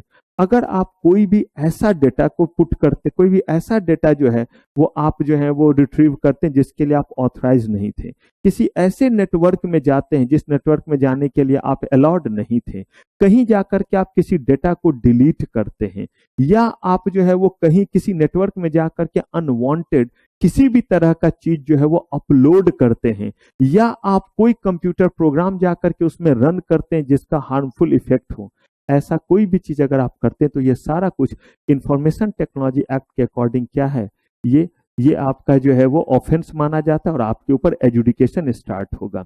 एजुडिकेशन स्टार्ट के लिए कहा गया कि एजुडिकेटिंग अथॉरिटी जो है वो उसके ऊपर जो है वो फाइन पेनल्टी इंपोज करेंगे। लेकिन अगर आपको एजुडिकेटिंग अथॉरिटी से कोई गिला शिकवा है तो ऐसे केस में आप एपलेट ट्रिब्यूनल में क्या कर सकते हैं, जा सकते हैं, और आपके पास समय कितने दिनों का है, 45 डेज का है, जिस बीच में आप जा सकते हैं। कहा कि अगर जो है वो एपलेट ट्रिब्यूनल में हम जाते हैं तो एपलेट ट्रिब्यूनल में कितने लोग होते हैं, तो कहा 1 पर्सन होते हैं। जो हाई कोर्ट के जज में जितना क्वालिफिकेशन होता है उतने ही क्वालिफाइड पर्सन होते हैं, या इंडियन जुडिशियल सिस्टम में कितना, लीगल सिस्टम में कम से कम 3 साल तक ग्रेड 1 पोजीशन पे काम किया हो। ये पर्सन कितने भी बार अपॉइंट और रीअपॉइंट हो सकते हैं, लेकिन एक टर्म में ये जो है वो मैक्सिमम 5 साल या कितने एज तक, 65 ईयर्स ऑफ एज तक जो है वो काम कर सकते हैं। ताकि अगर किसी ने कंप्यूटर हैक किया या कोई भी जो है वो ऑफेंस किया तो उस केस में कितना तक का फाइन पेनल्टी होगा। कहा कि ये 3 साल तक का क्या हो सकता है, इम्प्रीजमेंट, और 2 लाख रुपए तक का फाइन, या दोनों हो सकता है। ये सारा कुछ आपका था इंफॉर्मेशन टेक्नोलॉजी एक्ट। देखिए, किसी चीज को पढ़ते वक्त सबसे पहले याद रखिए, आप स्टूडेंट, मैं टीचर, और उससे भी इंपॉर्टेंट मैं साइकोलॉजिस्ट हूं, तो मुझे ये पता है कि कौन सा जो है वो आपका जो है एक्ट किस जगह आपको तकलीफ देगा। मैंने इस एक्ट को पढ़ाने से पहले आपको पूरी कहानी सुनाई, फिर जो है वो आपको पढ़ाया, पढ़ाते वक्त किया, फिर जाकर के इसको मैंने एक रिपीट आपको दिया। ये इसीलिए मैंने आपको बताया कि बात बहुत थोड़ी सी है, लेकिन चूंकि हम सीएस के स्टूडेंट हैं, हमें चीजों को लिखना भी रहता है। यही वजह है कि सारे के सारे डेफिनेशन आपको वहां पे लिख करके क्या किए गए हैं, दिए गए हैं, और समझने के लिए उतना ही चीज था जितना मैंने लास्ट में क्या किया है, समराइज। तो आप भी जब इसको रिवाइज करें तो कैसे करें, आप रिवाइज करें तो इसी तरह समरी को पहले दिमाग में लाएं और उसके बाद एक एक चीज को पढ़िए। रीजन ये है क्योंकि व्हाट इज सिक्योर सिस्टम, तब आपको लिखना है। अगर उसके 2 पॉइंट याद है, तीसरा याद नहीं है, तो क्या करेंगे, उसको वहां से देख लेंगे। तो चलिए, फिलहाल जो है ये चैप्टर खत्म और हमारी आज की चलिए सारी सेवा समाप्त। थैंक यू वेरी मच, आपका बहुत बहुत धन्यवाद।